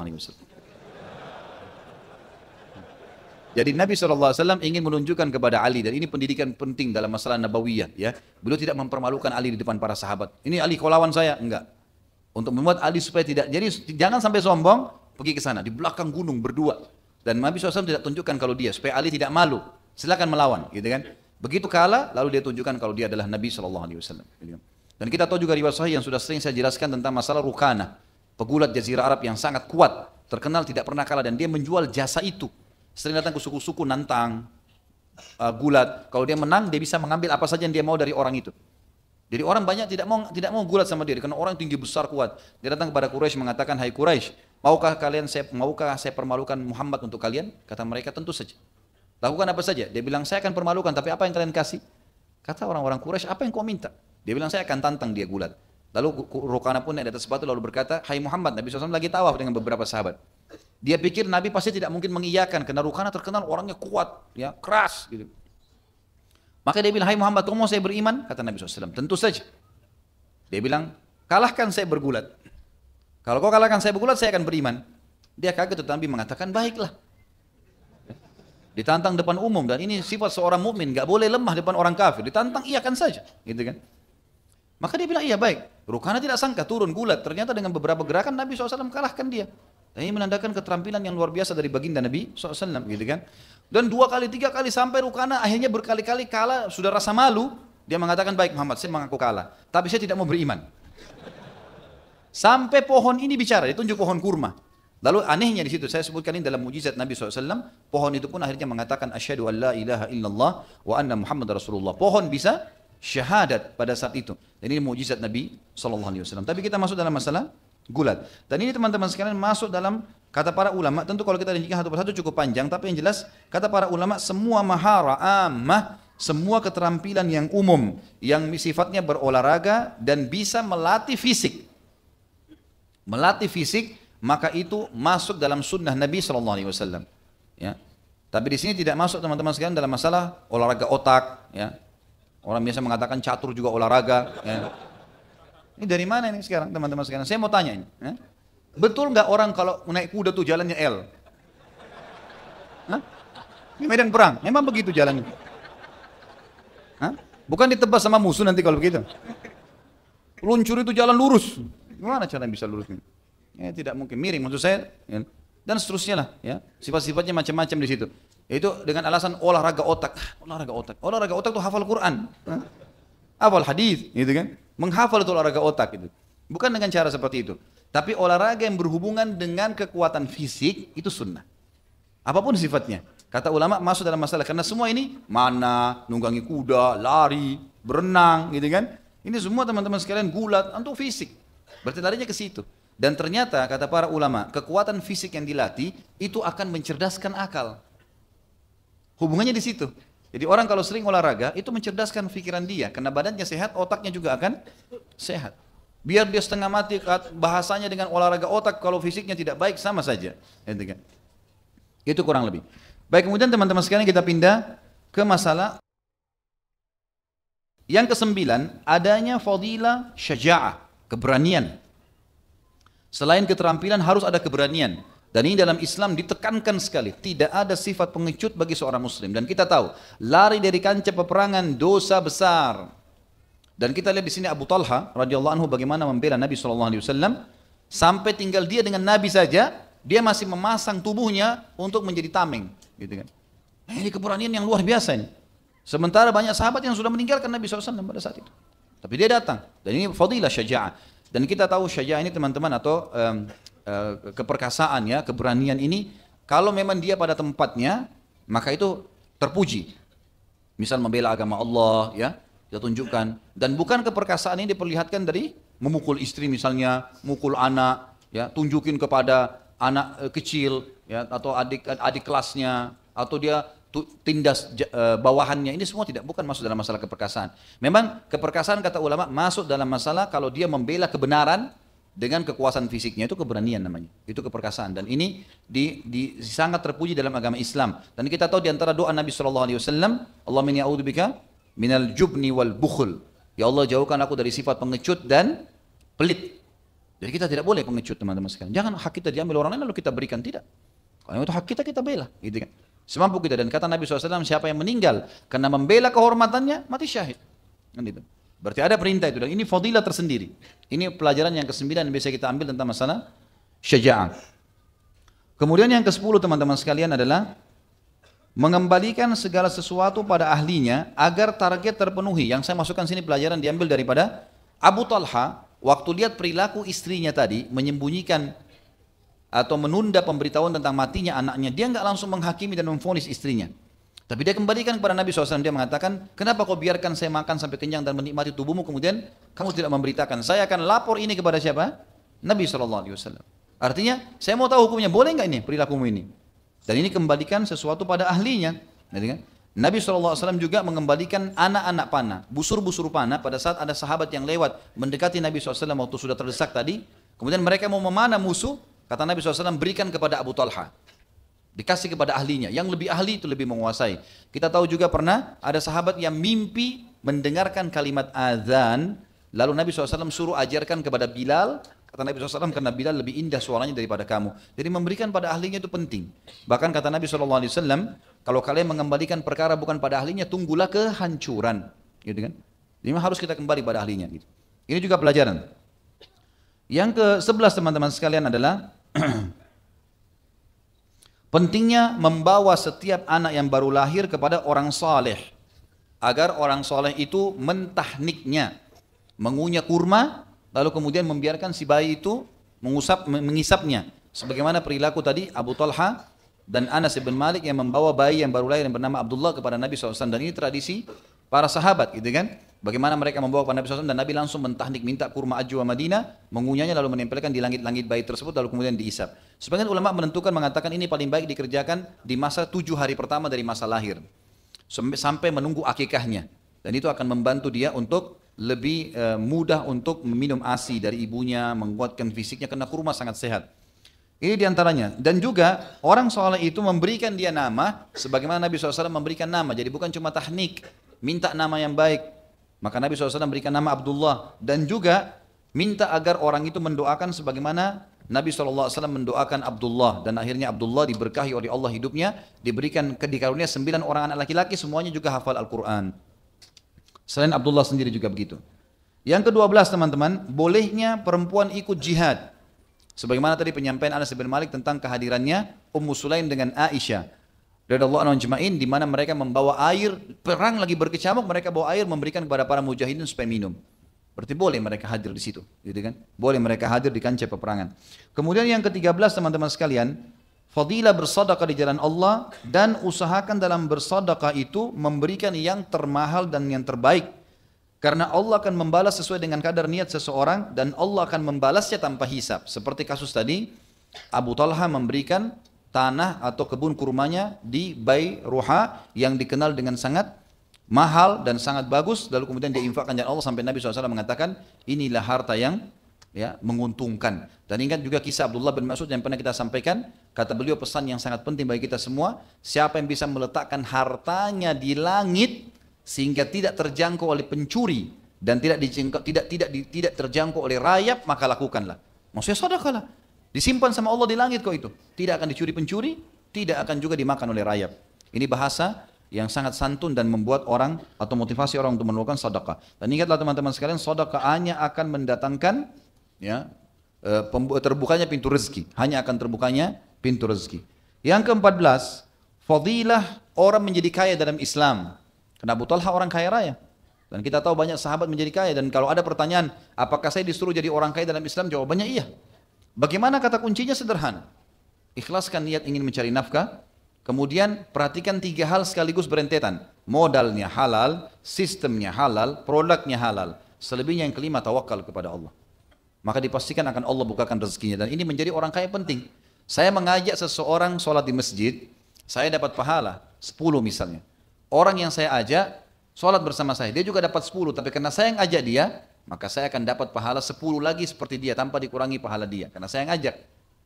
Baik, imam yang sholatnya jadi imam, dia akan panen pahala makmumnya. Muadzin akan panen pahala semuanya. Tapi ada orang yang panen pahala karena hartanya, yang membangun masjid itu. Kalau kita nggak punya harta, nggak bangun masjid, dari mana kita bisa dapat pahala? Bayangin kalau 1000 orang, 3000 orang yang sholat, 5000 orang yang sholat, kita hanya berinfak. Dan ingat teman-teman, berinfak ke masjid ini walaupun bukan kita bangun semua, kembali kepada hadis Nabi SAW yang sahih berbunyi, siapa yang membangun rumah Allah di muka bumi sebesar cakaran kaki burung, atau dalam riwayat lain dikatakan seperti sarang burung. Kita sumbang 1000 rupiah, 5000 rupiah, semampu kita, gitu kan? Maka akan dibangunkan baginya istana di surga. Artinya kita punya andil di pahala itu. Ini penting sekali untuk dilakukan. Maka perlu menjadi orang yang mampu teman-teman. Kita tahu jihad dalam Islam selalu dimulai ayatnya dengan bi amwalikum wa anfusikum. Selalu harta dan jiwa, harta dan jiwa. Jadi memang harta penting, gitu kan? Jadi kita boleh mencari nafkah, boleh mencari harta yang banyak teman-teman sekalian, dan tidak ada batas dalam Islam. Yang penting halal, gitu kan? Sampai Abdurrahman bin Auf, ya pada saat mau meninggal, pada saat beliau meninggal mau dibangun, mau dibagi hartanya, radhiyallahu anhu, itu sampai emasnya bertumpuk di gudang, sudah banyak diinfakkan, tapi masih banyak tertumpuk, mau dibagi ahli waris, sampai di kampak, yang ngampak itu tangannya memar karena banyaknya emas yang ditinggalkan. Islam dibolehkan itu, tidak ada masalah. Bahkan Nabi SAW mengatakan engkau meninggalkan ahli warismu dalam keadaan mereka tidak minta-minta, punya kekayaan yang ditinggalkan jauh lebih mulia daripada mereka mengemis pada orang lain. Terus begitu. Dan kita disuruh bekerja teman-teman sekalian, jangan malas. Kata Nabi SAW dalam hadis Bukhari, seseorang antara kalian mengambil potongan-potongan tali, lalu kemudian dia ke hutan, dia kumpul ranting-ranting kering, lalu diikat, dipikul di pundaknya, kemudian dia menjualnya di pasar, jauh lebih mulia daripada dia minta-minta kepada orang lain. Kita disuruh berusaha, bekerja, terus ikhtiar, gitu kan? Dan ini dibolehkan. Dan riwayat yang sahih, riwayat Bukhari yang mulia, di mana sahabat-sahabat miskin telah datang kepada Nabi SAW mengatakan, ya Rasulullah, sahabat-sahabat kami yang kaya mendahului kami dari pahala, kami sholat, mereka sholat, kami puasa, mereka puasa, kami haji, mereka haji, tapi mereka punya kelebihan harta karena mereka berinfak kepada kami nggak bisa balas itu. Beritahukan kami amal yang kami kerjakan, kami bisa nyanyi, samain, minimal sama dengan pahala mereka. Kata Nabi SAW, baca subhanallah, alhamdulillah, Allah Akbar masing-masing 33 kali. Dan ini boleh dibaca setelah sholat atau di luar sholat. Karena Nabi SAW pernah juga perintahkan Ali dan Fatimah radhiyallahu anhuma untuk baca pada saat mereka capek, karena tidak ada pembantu di rumah, mereka letih, mereka baca untuk menghilangkan capeknya. Maka sahabat-sahabat miskin amalkan itu. Rupanya dari mulut ke mulut sahabat kaya dengar. Gitu kan? Sahabat kaya juga amalin. Yang miskin pernah datang lagi, ya Rasulullah, ini hadis sahih riwayat Bukhari ya. Maka kata sahabat yang miskin, ya Rasulullah, sahabat-sahabat kami yang kaya dengar hadis Anda. Maksudnya beritahukan lagi kami. Apalagi yang lain nih? Kata Nabi SAW, "Dzalika fadlullahi yu'tihi may yasha." Itu karunia Allah yang Allah berikan kepada siapa yang dia inginkan. Artinya ada motivasi, karena menjadi kaya atau miskin ikhtiar itu. Ikhtiar orang. Yang penting kita berusaha dan punya ilmunya, insya Allah akan mendapatkan. Dan saya sarankan teman-teman kembali kepada judul ceramah saya di YouTube, ada Saudaraku yang ada rahasia rezekimu, akan membahas masalah itu. Baik, selanjutnya adalah yang yang ke-15 adalah bolehnya mengambil berkah dari Nabi SAW semasa beliau hidup. Sebagaimana beliau telah memberikan rambutnya kepada Abi Talha. Tapi ini hanya Nabi semasa hidup, hanya Nabi Muhammad SAW. Karena ini dalilnya seperti itu. Dan tidak pernah disebutkan ada sahabat yang mengambil dari Abu Bakar misalnya, karena dianggap Abu Bakar ulama sahabat. Tidak pernah ada yang didengarkan sahabat mengambil dari Umar, gitu kan? Tidak pernah sama sekali. Tapi pada Nabi SAW mereka lakukan. Yang selanjutnya adalah yang ke-16, fadilah tentang orang yang juhud dalam ibadah untuk mengejar ridho Tuhannya. Seperti Abu Talha, paksa diri tidak pernah tinggalkan sholat malam, tidak pernah tinggalkan puasa. Pokoknya tidak boleh diganggu-gugat program itu. Apapun konsekuensinya saya harus kerjakan. Dan dikatakan dia, Anas bin Malik mengatakan Abu Talha tidak berbuka puasa, maksudnya tidak batalin puasa-puasa sunnahnya kecuali di Idul Adha, Idul Fitri. Kalau selain daripada itu dia berpuasa, gitu kan? Dia lakukan semaksimal mungkin. Kemudian juga yang selanjutnya yang ke-17 adalah adanya karamah untuk orang-orang beriman. Karamah adalah kelebihan yang Allah berikan kepada orang beriman pada saat dia sudah sampai pada puncak ketaatannya kepada Allah. Seperti pernah saya bahas tentunya, kalau teman-teman ikuti di YouTube ada bahasan Minhajil Muslim Karamatil Aulia, karamahnya para wali-wali Allah dan tipu dayanya syaitan, dan syaitan dan tipu dayanya, gitu kan? Jadi ada bedanya di situ. Seperti misalnya ada sahabat Ibnu Ummul Maktum, buta matanya, itu kalau beliau pulang dari masjid habis sholat isya gelap kan, buta dia jalan. Tapi para sahabat yang lain melihat dari dahinya keluar cahaya menerangi jalan. Juga ada di antara sahabat mendengarkan seperti Salman Al-Farisi dan Abu Darda radhiyallahu anhum ajmain, itu mendengar, Abu Darda dan Salman Al-Farisi radhiyallahu anhum ajmain itu mendengarkan suara tasbih makanan yang sedang mereka makan. Usaid bin Khudair radhiyallahu anhu melihat malaikat yang datang mendengarkan bacaan Qur'annya. Abu Hurairah sempat menangkap syaitan yang berusaha mencuri dari Baitul Mal menjadi manusia, dan sekian banyak, gitu kan? Yang merupakan karamah aulia. Waktu saat kita jelaskan Abu Bakar, Umar, Uthman, dan banyak sekali karamah mereka yang memang diberikan oleh Allah SWT. Di antara karamah Abu Talha adalah bagaimana jenazahnya pada saat mati 7 hari tidak dikubur dan tidak rusak. Dan akhirnya Allah kabulkan sebagaimana dia minta untuk mati syahid. Kemudian selanjutnya teman-teman sekalian, 18 adalah setiap muslim harusnya punya niat yang jujur, yang tulus kepada Allah agar hidupnya dipenuhi dengan berkah. Dia boleh meminta agar diberikan pasangan yang baik, selalu berdoa dalam masalah itu, selalu berdoa kebaikan. Dan dia harus meninggalkan semua niat atau permintaan atau ucapan yang buruk, atau dikenal dengan laknat biasanya ya. Jadi seorang muslim harus menghilangkan dari kamus otaknya teman-teman sekalian. Kita semuanya harus hilangkan dari benak kita semua persepsi, semua kata-kata negatif. Saya tidak bisa, saya tidak mampu, saya tidak mungkin punya anak, saya tidak mungkin menikah, saya tidak mungkin berhasil. Ini semua tidak ada dalam kamus otak kita, harus dihapus. Ini namanya kalimat pesimis. Dan Nabi SAW mengatakan, aku tidak suka, aku benci kalimat pesimis. Dan aku suka dengan al-fa'al. Lalu para sahabat mengatakan, apa itu al-fa'al ya Rasulullah? Kata Nabi SAW, kalimat optimis. Saya bisa, saya mampu, insya Allah baik. Bahkan sebagian ulama salaf kalau menemukan ada masalah dengan istrinya, mereka pada saat pulang ke rumah mengatakan, insya Allah kalau saya balik istri saya sudah jadi baik. Maka dia temukan istrinya berubah, gitu kan? Atau dia sedang menghadapi masalah dengan seseorang tidak bayar utang, maka dia mengatakan, mereka mengatakan, ya Allah mudah-mudahan setelah saya ketemu maka dia akan membayar utangnya, dan seterusnya. Maka mereka selalu menggunakan kalimat-kalimat positif. Di antaranya, ya Allah tutuplah hidupku, penuhilah hidupku dengan berkah, baik di keluargaku, di hartaku, di anak-anakku, dan tutuplah hidupku dengan mati syahid. Maka ini termasuk kalimat-kalimat positif yang bisa kita ambil dari kisah sahabat yang mulia Abu Talha radhiyallahu anhu.